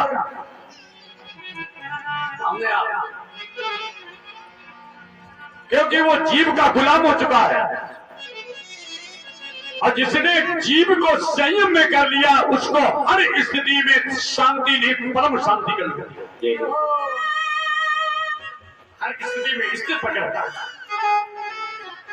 एक शुद्ध समझो मारा, भोग लगा करके बेटा आज से भोजन करना अपने घर में। 2-3 नियम सुन लो आज हमारे। भजन करके भोजन बनाना, भजन करके भोजन बनाना। एक बार एक नौजवान बच्चे ने हमसे पूछा, महाराज जी मन मेरा भजन में नहीं लगता है। हमने कहा एक रास्ता बताए, हमारे बाबा बताते थे, जैसा खाओगे अन्न वैसे ही बनेगा। ये मन हमारा बिगड़ल क्यों हुआ है? हमारे अन्न में सबसे ज्यादा प्रदूषण हो गया है। हमने अपनी दादी को बेटा देखा, हमारी दादी पहले गेहूं धोती थी और गेहूं धोने के बाद में फिर चकिया जब चलाती थी तो भजन करके बैठवा करके गीत गाती थी। देखो टुकड़ियां खुश हो रही है, गेहूं धोए जा रहे और पीसे जा रहे, और इसके बाद अन्ना लगाओ, अनाज धोएंगे, चौका लगाएंगे, इसके बाद में रोटी जब बनाई जाती उसको भजन करके बनाई जाती। आज से कैसे रोटी बनाओगी? भजन करके भोजन बनाना। कैसे बनाना? कभी राम बन के कभी श्याम बन के चले आना, चकाचक चले आना।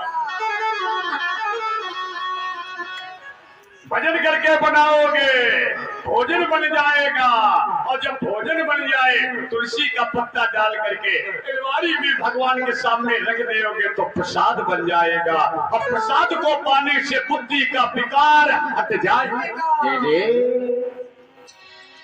बिना पैसे की दवा है, घर का रोग शांत होगा, घर की लड़ाई शांत होगी। भजन करके आज से बहुएं भोजन बनाए, भजन करके भोजन तुलसी डाल करके भगवान को सौंप दो प्रसाद। गड़बड़ी तो यही हुई है, बफर सिस्टम चालू हो गया है, ऐसा खर्ची पड़ी है, निरौड़ी इंसानी लगी है।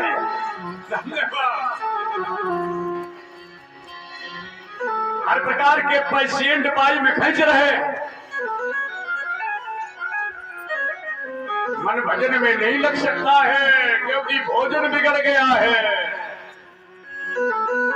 अन्न में ही गुणदोष है। इधर सुने हमारे जो बुजुर्ग आए, भीष्म पितामह ने दुर्योधन जैसे चरित्रहीन के घर का अन्न खाया ना होता तो सामने बहू की साड़ी खिंच रही थी, नपुंसक बना बैठा था। भीष्म पितामह ने गंदा भोजन कर लिया था, नामर्द बना बैठा था, शादी का पल्लू दुर्योधन खींच रहा था। कहां चली गई ठकुराई? कन्नौज के अजामिल पंडित ने वैश्या के घर का भोजन कर लिया था, कहां चली गई पंडिताई? दुर्वासा ने भोजन कर लिया था, दुर्योधन के घर का द्रौपदी की जंगल में परीक्षा लेने गया, कहां गई संतगिरी? अन्न में सबसे बड़ा है दोष।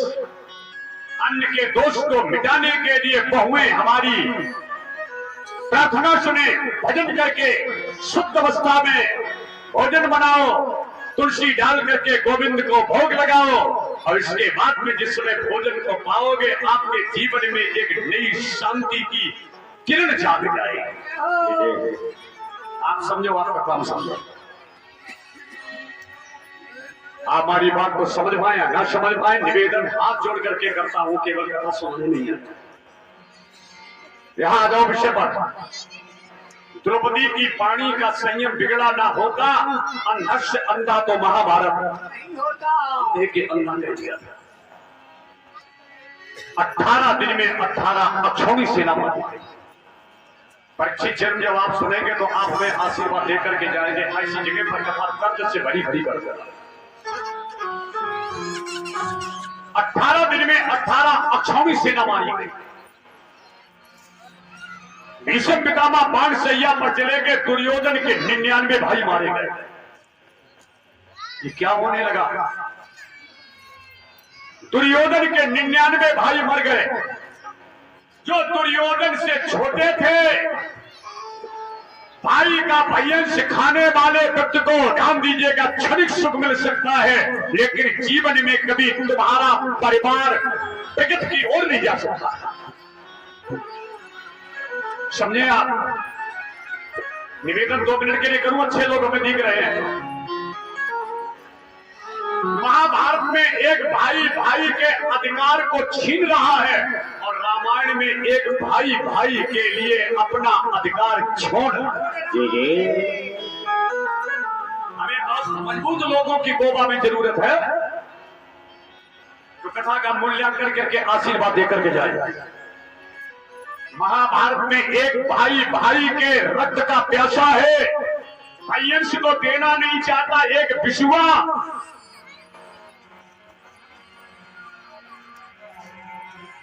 और रामायण की बात 2 मिनट बताऊं बेटा, तुम केवल शांत बैठे, आप लोग समझे। आपके लेवल से अलग है कथा, फिर भी मैं इतनी कथा संतन कर रहा हूं। हमारे विशेष कार्यक्रम आपके क्षेत्र में 2 लगे हैं जिसमें विद्वानों का सम्मेलन होगा। 1 जनवरी से मैं बोलूंगा, ध्यान दीजिएगा, भवानीपुर, और 14 जनवरी से मैं बोलूंगा मैं अनौगी। ये दोनों कार्यक्रम हमारे विशेष कार्यक्रम लगे हैं जिसमें विद्वान संत सम्मेलन की स्थिति है।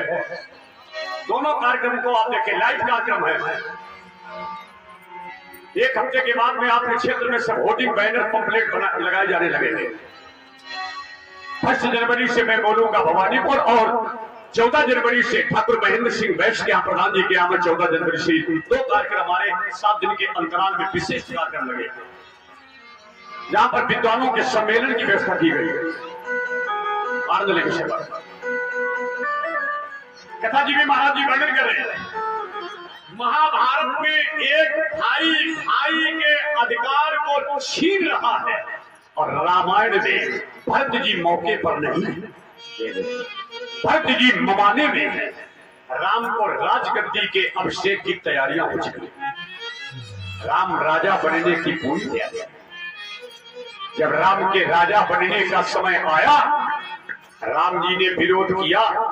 समझो, मेरा भैया भरत मौके पर नहीं है, महात्मा वशिष्ठ भी बैठे हुए हैं। राम जी ने कहा जितने भी यहाँ पर आदर्श संत बैठे, मेरी बात सुन लो, मैं राजगद्दी पर राजा बनकर के अवध में नहीं बैठूंगा। लोगों ने कहा कौन बैठेगा? राम ने कहा भारत प्राण प्रिय। जो रामायण के विद्वान हो, भारत प्राण प्रिय पावई राजू। राम जी के लिए गद्दी सजी है, भक्त मवाने में है। राम जी ने कहा भारत प्राण प्रिय पावई राजू, सब विधि मोहे सनी मुख आयो। 5 मिनट के लिए मैं बहुत आपसे याचना में मांग रहा हूं कि रामायण का आप हाथों को प्रेम देख ले। महाभारत में विरोध है और रामायण में प्रेम है। राम जी कहते हैं मेरा भैया भरत राजा बने। लोगों ने कहा क्यों? राम जी ने कहा इसलिए जन्मे एक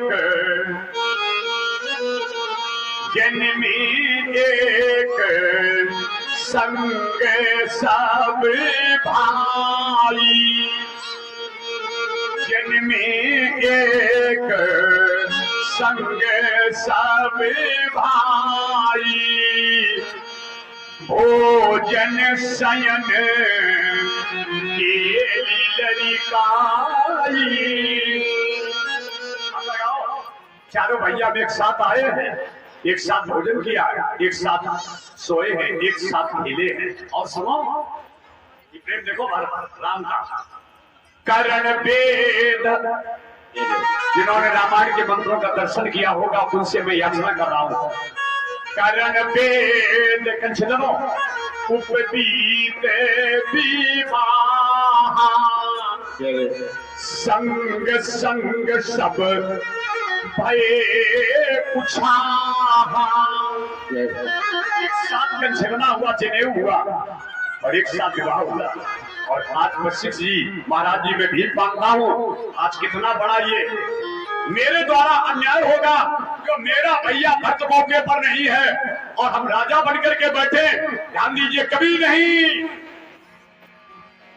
विमल पंस ये अनुचित एको बंधु बिहारी पड़े ही अभिषेक। विमल वंश ये रकुल वंश है, ये राजा रघु का वंश है। इसमें दोष लग जाएगा कि और तो सब काम एक साथ हुए, और जब राजगद्दी का नंबर आया तो राम जी ने बिना भैया भरत के राज तिलक लेकर के गद्दी पर बैठ गए। मेरे जीवन में कलंक लग जाएगा। और राम जी ने यहां तक कह दिया, प्रथम गनी है सोई मूढ़ समाजा। समाज के सबसे प्रथम मूर्ख मैं माना जाऊंगा। प्रथम गनी सोई मूढ़ समाजा। हमें गोवा में अब प्रबुद्ध वर्ग के आदर्श परिवार के संस्कारी बहन भाइयों और बुजुर्गों की जरूरत है, जो संस्कारी परिवार से संबंधित हो। उनके सामने सर झुका करके तुम्हारे मैं समय को मांग रहा हूं, आप अपना समय दें जिससे भागवत की भगवतमा को मैं सुना सकूं। चिंता करना कथा में आया। राम जी ने विरोध किया है कि मैं राजा नहीं बनूंगा क्योंकि मेरा भैया भरत मौके पर नहीं है। लोगों ने कहा फिर, तो राम जी ने जानते क्या कहा, पिता दीन मोहि कानन राजू। हमारे पिता ने तो हमें जंगल का राजा बनाया है, हमें अयोध्या के राजा बनने का अधिकार नहीं है। अयोध्या के राजा बनने का अधिकार भरत प्राण प्रिय पावई राजू। पहले लोगों की जरूरत है, अयोध्या की गद्दी का अधिकार मेरे भैया भरत को है, राम को तो जंगल का अधिकार है। लोगों ने कहा अगर राजा बनकर के बैठ जाएगा तो तुम्हें क्या हो, तुम्हें लाभ क्या होगा। राम जी के नेत्र आंसुओं से भर गए। कहने लगे हमें लाभ ये होगा, लोग कहेंगे अयोध्या का राजा कौन है, हम कहेंगे मेरा भरत है। लोग कहेंगे तुम कौन हो, तो मैं गर्व से कह दूंगा कि हम राजा के बड़े भाई हैं। ये गर्व होगा, हम राजा के बड़े भाई हैं। और एक बात कह दूं, हमें इस बात की प्रसन्नता है अगर मेरा भैया अयोध्या के राज्य को संभाले और मैं जंगल की तरफ जाऊंगा। क्यों? जासुराज प्रिय प्रजा दुखारी। अगर मैं अयोध्या की गद्दी पर बैठ गया तो 14,000 रजनीचर कैसे मरेंगे, खरदूषण कैसे मरेगा। अगर खरदूषण नहीं मरेगा तो रावण नहीं मरेगा, 14,000 रजनीचर नहीं मरेंगे तो ऋषियों को शांति कैसे मिलेगी। अगर हमारे समाज को शांति न मिली तो हमें ऐसे राजा बनने का कोई अधिकार नहीं है। किसी राजा के राज्य में रैयत अगर करा रही है तो ये नोट कर लो, राजा को ध्यान दी, धन भले वो कमा ले लेकिन नरक का अधिकार से मिलते। गरीबों की आह को मिटाना राजधर्म का लक्षण होता है। राम जी ने कहा 14,000 रजनीचरों का आतंक है, इसलिए मेरा भैया भरत इधर देखेगा, हम उधर देखेंगे। जब दोनों लोग अपने अपने कर्तव्य पथ पर आरूढ़ हो जाएंगे तो हमारे पिता के सपने राम राज्य के पूरे हो जाएंगे। समझ ले, हमारे ढेर सारे जो लोग यहाँ आए हैं, रामायण में एक भाई भाई के लिए गद्दी छोड़ रहा है। आगे ना बढ़ाओ, आपके आशीर्वाद से मैं राम कथा का भी मंच करता हूँ। रामायण में एक भाई भाई के अधिकार, भाई के लिए अधिकार माने गद्दी छोड़ रहा है, और रामायण में एक, महाभारत में एक भाई भाई के अधिकार को छीन। महाभारत तो ही होता है। आप तुम्हारी बात मजाक मानेंगे। एक बार मैं तिरवा से कन्नौज जा रहा था और मैं 3 व्हीलर पर बैठा था। एक भाई साहब रामायण का पाठ कर रहे थे। हमने कहा आज हमारी बड़ी सौभाग्य है जो हमें तुलसी दादा रामायण में क्या मैजिक में मिल गए। हमने कहा ये क्या पढ़ रहे हो? कहने लगे रामायण से पंडित जी में इतना प्रेम है जो हम रामायण की जब तक 5 चौपाई पढ़ नहीं लेते हैं तब तक भोजन नहीं करते हैं। हमने कहा धन्य है तुलसी दादा की। क्या पढ़ रहे थे भरत मिलाप, भरत मिलाप, भरत मिलाप। उनका चल रहा था चैप्टर भरत मिलाप का। हमने कहा इधर कहाँ जा रहे हैं? कहने लगे कचहरी जा रहे हैं। हमने कहा कचहरी में क्या है? कहने लगे मुकदमा की तारीख। हमने कहा मुकदमा कैसा है? हमारा बड़ा भैया तो बिस्वा जमीन नहीं छोड़ रहा, हमने उसके ऊपर मुकदमा दायर किया है। बड़े भैया के ऊपर मुकदमा दायर के एक बिस्वा जमीन के लिए भरत चरित्र चाहते घूम रहे। हमने कहा जय हो भरत के बाप। एक बिस्वा जमीन पढ़ रहे भरत चरित्र, बड़ा समझने योग्य बात है। केवल भागवत को सुनना नहीं है, इसे समझना है। समझने के बाद में जीवन को उतार करके परिवार के कलह को मिटाने का तुम्हें अपने मन से संकल्प करना है। तब तो समझ लो भागवत सुनिए। जितना कथा सुनने से पुण्य नहीं होता, उससे कई गुना पाप लगता है। मंदिर में दर्शन करने के लिए गए, वहां भ्रमे भटकाए रहे। गंगा नहाने लोग जाते, ऊंचे टीला पर खड़े होकर के बिना वस्त्र पहने बैठे वो देखते रास्ता में एक्सीडेंट, लल्ला पर गंगा ने हमारा लड़का खाए लो। गंगा जी पर दोष होता है, चिंतन करो जरा। दुर्योधन ने भगवान की बात नहीं मानी। आज में देखता हूं इतने मजबूत लोग बैठे जो जहां आगे उसी जगह पर बैठ करके आशीर्वाद दे रहे हैं। दुर्योधन ने एक भी बात नहीं मानी। 18 दिन में 18 अक्षौणी सेना, दुर्योधन के 99 भाई मारे गए। मदद करने वाले भीष्म पितामह बाण शैया पर गुरु द्रोणाचार्य अपने जीवन को छोड़ बैठे थे। दुर्योधन ने जिस समय आंख फैला करके देखा तो 99 भाइयों के मांस को कीट और कौवे नच रहे थे। दुर्योधन से पीट करके रोने लगा। दुर्योधन ने कहा हाय मेरे जीवन का कितना बड़ा पाप है जो मैंने भाई के भयंश को अगर जबरिया छीना ना होता तो मेरे 99 भाई बेमौत मरते नहीं। इस दौलत का क्या करेंगे जब मेरा परिवार ही मेरा कुनवा ही चला गया अकाल मौत के मुंह में, तो मेरी दौलत का क्या होगा? ये मैंने दूसरे की हराम की दौलत अगर घसीटी ना होती तो मेरे भाइयों के ऊपर आज इस तरीके से कीट और कौवे मरना था। मेरे भाई अपनी मेहनत की कमाई को तो हजम करना मुश्किल पड़ रहा है। आप कहोगे ऐसी बात? मैंने भी कहा था 80% गलत। क्यों? मैंने भी वो दिन देखा है जब मैंने अपने 18 साल के बच्चे के ऊपर अपने हाथों से कफन डाल करके अर्थी निकाली। पहले मैं ये समझता था ये भागवत की कथा का धन मनोरंजन है। जब मैं इस कथा को मौज मस्ती समझ करके कहता था, और जब मेरी दौलत रेजेंसी के गेट पर बच्चे के लिए तड़प तड़प कर लुटी, घरवाली का सोने का सामान डॉक्टर आशुतोष वाजपेयी ने ले लिया। जब धन त्रयोदशी के दिन मैंने शव यात्रा निकाली, तब मैंने जाना कि मैंने भागवत की कथा को मनोरंजन अगर मनाया ना होता तो यार मेरे जीवन में ये दिन देख रहे।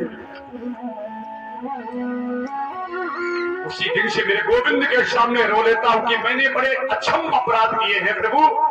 अब हमारे उन किए हुए अपराधों को प्रभु क्षमा कर देना, वाणी को संयमित कर देना, जिससे कि अब वाणी से सामने वाले को कहीं कुछ धक्का न लगे।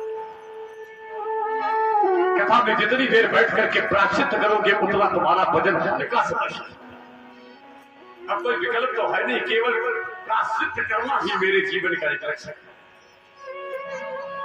चिंतन करें आप अपनी जिंदगी के बैकग्राउंड को याद करके एकांत में बैठ करके पानी पर संयम करके रोता है गोविंद बहुत अपराध किए मैंने, सब बहुत अपराध, क्षमा कर दो तुम दीन बंधु हो करुणा सिंधु हो। प्रणत पाल रघुवंश मन करुणा सिंधु खरार गए शरण प्रभु राखिए सब अपराध।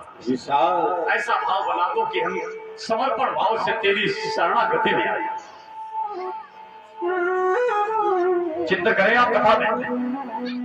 बिल्कुल बेटा आपसे झूठ नहीं बोलता, जो मैं बोला हमारा 40 साल का जवान बाप खत्म हुआ।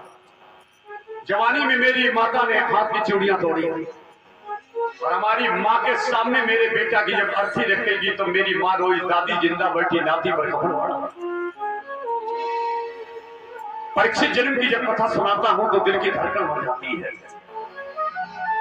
आज दुर्योधन को वो दिन याद आया कि मैंने किसी बहन बेटी को छेड़ा ना होता, मैंने दूसरे की, ध्यान दीजिएगा, बहन बेटी को छेड़ा, मैंने दूसरे के धन को लूटा, जवानी के नशे में मैंने कितने गंदे गंदे काम किए, मेरे परिवार में दीपक जलाने वाला नहीं रहा, मेरी मदद करने वाले गुरु द्रोणाचार्य मरे, मेरी मदद करने वाले भीष्म पितामह मेरे पाप की वजह से बाण सैया पर कराते हुए थे। सुनो, और भीमसेन की गदा के द्वारा दुर्योधन की जंगा भी तोड़ दी गई। वृकोदरा पित्त गदा विमर्शे भगनोर दंडे धृतराष्ट्र पुत्रे, ये भागवत के श्लोक हैं। जब भीमसेन ने अपनी गदा से, कितने भाव से लड़कियां बहुएं, किसी के नेत्र में आंसू हैं तो मेरे दिल के अंदर भूख है, मैं क्षमा मांगता हूं, दिल से रो रहा हूं। प्रभु, जान में अनजान में हमसे बहुत बात हुए हैं, बस अब क्षमा करो। समाज में व्यासपीठ पर तुमसे अपनी गलती को स्वीकार करके और अपराध क्षमा शेष समय अपने भजन के लिए हमें होश दे दे दो। भीमसेन ने अपनी गदा के द्वारा दुर्योधन की जंघा को तोड़ दिया, नहीं, भीमसेन ने गदा चलाई, वृकोदरा पित्त गदा विमर्शे भगनोर दंडे धृतराष्ट्र पुत्रे। जब दुर्योधन की जंगा टूटी, रक्त बहा, फिर भीमसेन ने गदा उठाई। भगवान कृष्ण ने कहा, भीम गदा पर गदा चलाते रहना, लेकिन दुर्योधन नहीं मरेगा। क्यों? दुर्योधन को मंडप ऋषि का वरदान लगा है, जब तक इसको सुख और दुख दोनों एक घड़ी नहीं होंगे तब तक इसकी मृत्यु नहीं होगी। अब लोग चतुर लोग कितने भाव से साइलेंट अवस्था में बैठ करके रथ सुनने लगे। दम खाओ, दम खाओ। बेटा, आपसे निवेदन करते हैं, आज से जब बोलना, ऐसा बोलना जिस बोलने में तुम्हें शांति और सुनने वाले का कल्याण हो जाए। ऐसा अपनी वाणी से मत बोलना जो तुम्हारी बोली से बोली थी। अगर हमारे द्वारा किसी परिवार में विवाद हो गया तब तो मेरी जिंदगी को जन्म देता है।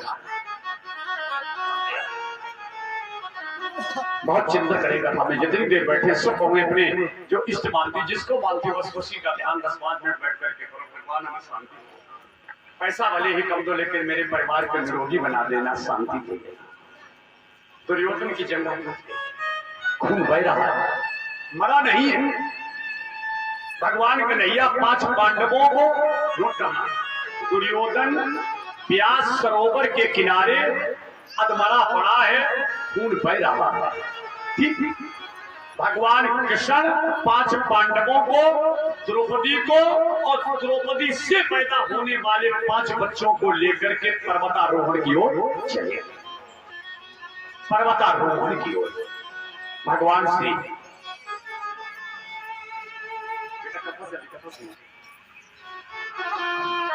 जय श्री श्याम। बहुत भावात्मक भाव है। दुर्योधन व्यास सरोवर के किनारे अधमरा पड़ा है, और कृष्ण 5 पांडव, द्रौपदी और द्रौपदी से पैदा होने वाले 5 बच्चों को लेकर के पर्वत की ओर चले। पांडवों ने द्रौपदी के अलावा अन्य विवाह किए थे। जैसे भीमसेन ने शादी की थी, हिडिंबा नाम की राक्षसी से बच्चा पैदा हुआ था घटोत्कच। अर्जुन ने शादी की थी, कृष्ण भगवान की बहन सुभद्रा से बच्चा पैदा हुआ था अभिमन्यु। ये वीरता की वैदिक मर्यादा को बचाने के लिए परिस्थिति वश विवाह हुए थे। व्याकरण के शब्दों पर ध्यान दो। वीरत्व की मर्यादा बचाने के लिए परिस्थिति के वश हुए थे विवाह। लेकिन जो द्रौपदी के संबंध हुआ है, माता कुंती ने समय समय के अंतराल पर जो सौंपा है, द्रौपदी से पैदा होने वाले 5 बेटा, सुतसेन, सुतबाहु, सुतकर्मा, सतानी, सुतधनवा, ये पांडवों और द्रौपदी के समय समय के अंतराल पर संसर्ग करने से संतान। तो 5 बेटा, द्रौपदी, पांडव और कृष्ण दुर्योधन को अधमारा छोड़ करके पर्वत पर पहुंच चुके हैं। द्रौपदी अपने 5 बच्चों को घास फूस के बिछौने पर लिटाए है, चद्दर बना है, सो रही है। कृष्ण और 5 पांडव आज खुशी का जश्न मनाने के लिए पर्वत पर घूम रहे हैं। और इधर भीष्म पितामह बाणशैया पर और दुर्योधन की जंघाएं टूट चुकी हैं। अब समझो ये सिस्टम से पूरा। दुर्योधन से मिलने के लिए अंत समय में आया गुरु द्रोणाचार्य का बेटा अश्वत्थामा आ गया। कथा बड़ी गहरी हो रही है। उधर 5 बेटा बहु चतुर्दश कथा सुनना, अभी देखो घटना हो जाएगी। वहां महतारी के सामने 5 बच्चों की चिता जलेगी। बड़े बुजुर्ग लोग संकेत करते हैं कि कथा कितने भाव से पड़ रही है। उधर का दृश्य ये है, वो देखो 5 लल्ला लेते हैं, द्रौपदी लेते, वैसे बहुएं अपने बच्चे को अपने आंचल को करवट लेकर के सुलाती हैं, लेकिन द्रौपदी आज उल्टा करवट लिए है, बच्चे इधर पांडव मौके पर नहीं घूम रहे हैं। इधर दुर्योधन से मिलने के लिए अश्वत्थामा आया। जिस समय दुर्योधन ने अपने मित्र अश्वत्थामा को देखा, रोने लगा दुर्योधन। जे न मित्र दुख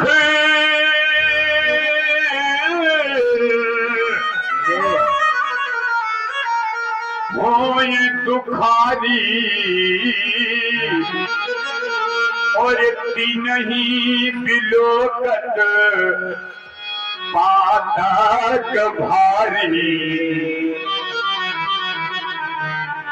मित्रता बेटा करना साधारण, निभाना बहुत कठिन है। मित्र कौन है? कुपथि निवारे,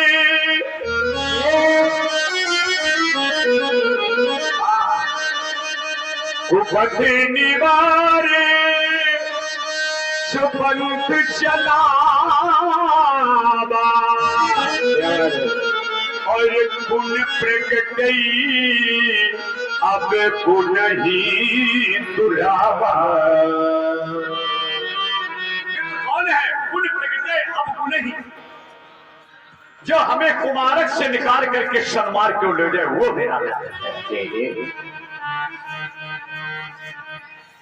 दुर्योधन अश्वत्थामा से हाथ जोड़ करके रोया।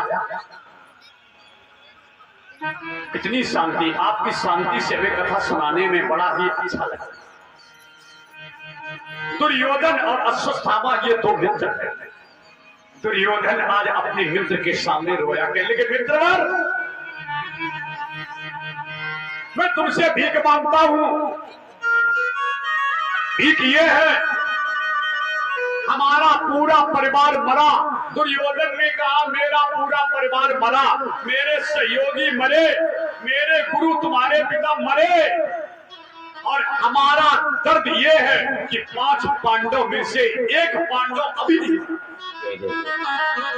5 में से 1 नहीं मरा, और हमारा पूरा सहयोगी परिवार मरा। और अगर तुम मित्र हो मेरे प्यारे, तो इस समय वो 5 पांडव पर्वत पर सो रहे हैं, और मित्र हो तो 1 पांडव का सर काट करके अगर मैं दे दोगे तो मित्र पर मेरी अंतिम विदाई में तुम मेरे वफादार हैं। 1 पांडव, सावधानी बरतें आप। 5 में से अश्वत्थामा ने कहा जाओ, आज कोबा में मैं संकल्प करता हूं, अगर मित्रता तुमसे की है प्यारे, 5 तुम्हारे प्रतिद्वंदी अगर पर्वत पर लेटे हैं, तुम एक ही कहते हो, और मित्रता की कसम खाता हूं कि सोते हुए 5 पांडवों के सर काट करके मैं तुम्हें दे करके मित्रता निभाऊंगा। 5 मारेंगे। चल दिया अश्वत्थामा। पांडव तो खुशी में घूम रहे हैं पर्वत के बाहर, मौके पर नहीं कन्हैया संग है, और अश्वत्थामा पांडवों को काटने मित्रता निभाने जा रहा है। त्रिशूल का पैरा शंकर का भक्त विभूति अंदर पहुंच गया। आज अम्मा द्रौपदी को ये नहीं मालूम है कि मेरी गोदी सोनी हो जाए।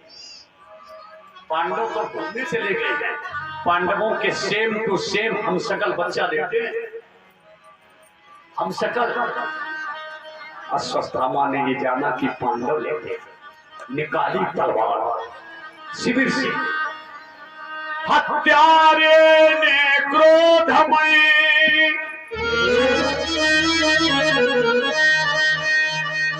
हत्यारिणी क्रोधमय काटे पांचों बाल।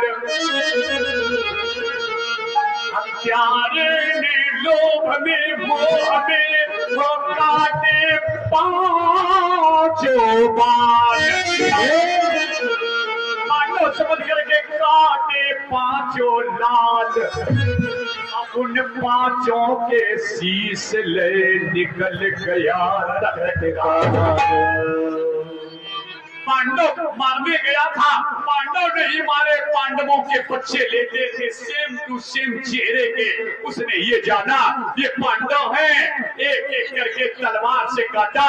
ये तो दादा युधिष्ठिर, ये अर्जुन है, ये भीम, ये नकुल सहदेव। चोटियां पकड़ करके और निकल करके आया दुर्योधन के सामने। ऐसे करके उसने पांचों कटे हुए सर रख दिए। दुर्योधन ने जब कटे हुए सर देखे मुस्कुरा गया।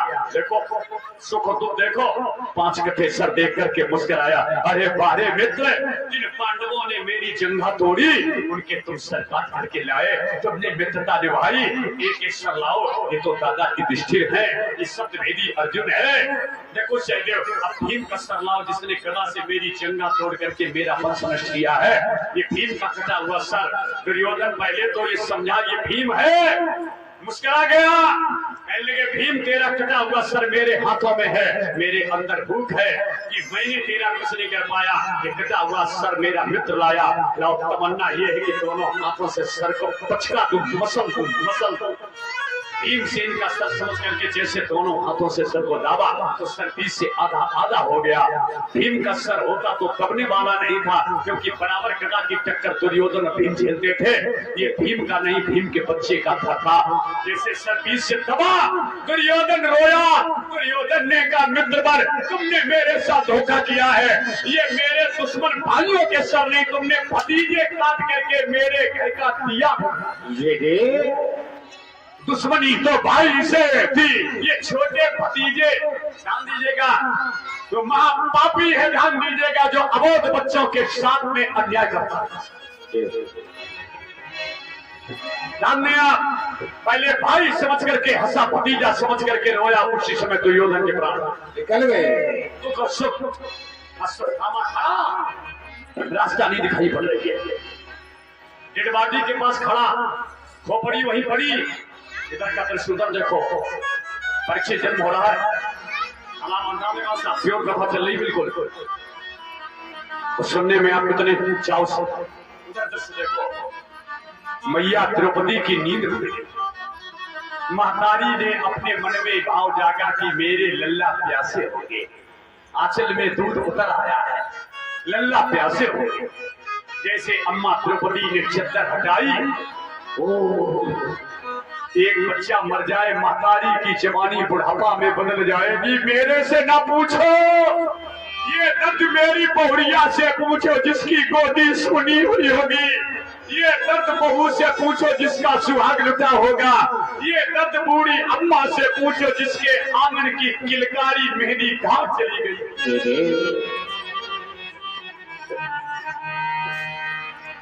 द्रौपदी ने जिस समय चद्दर हटाया, पर्वत से खून बह रहा है। मेरी माता खड़ी रो रही है। द्रौपदी बाल बिखराए हुए बच्चों पर पड़ी रो रही है।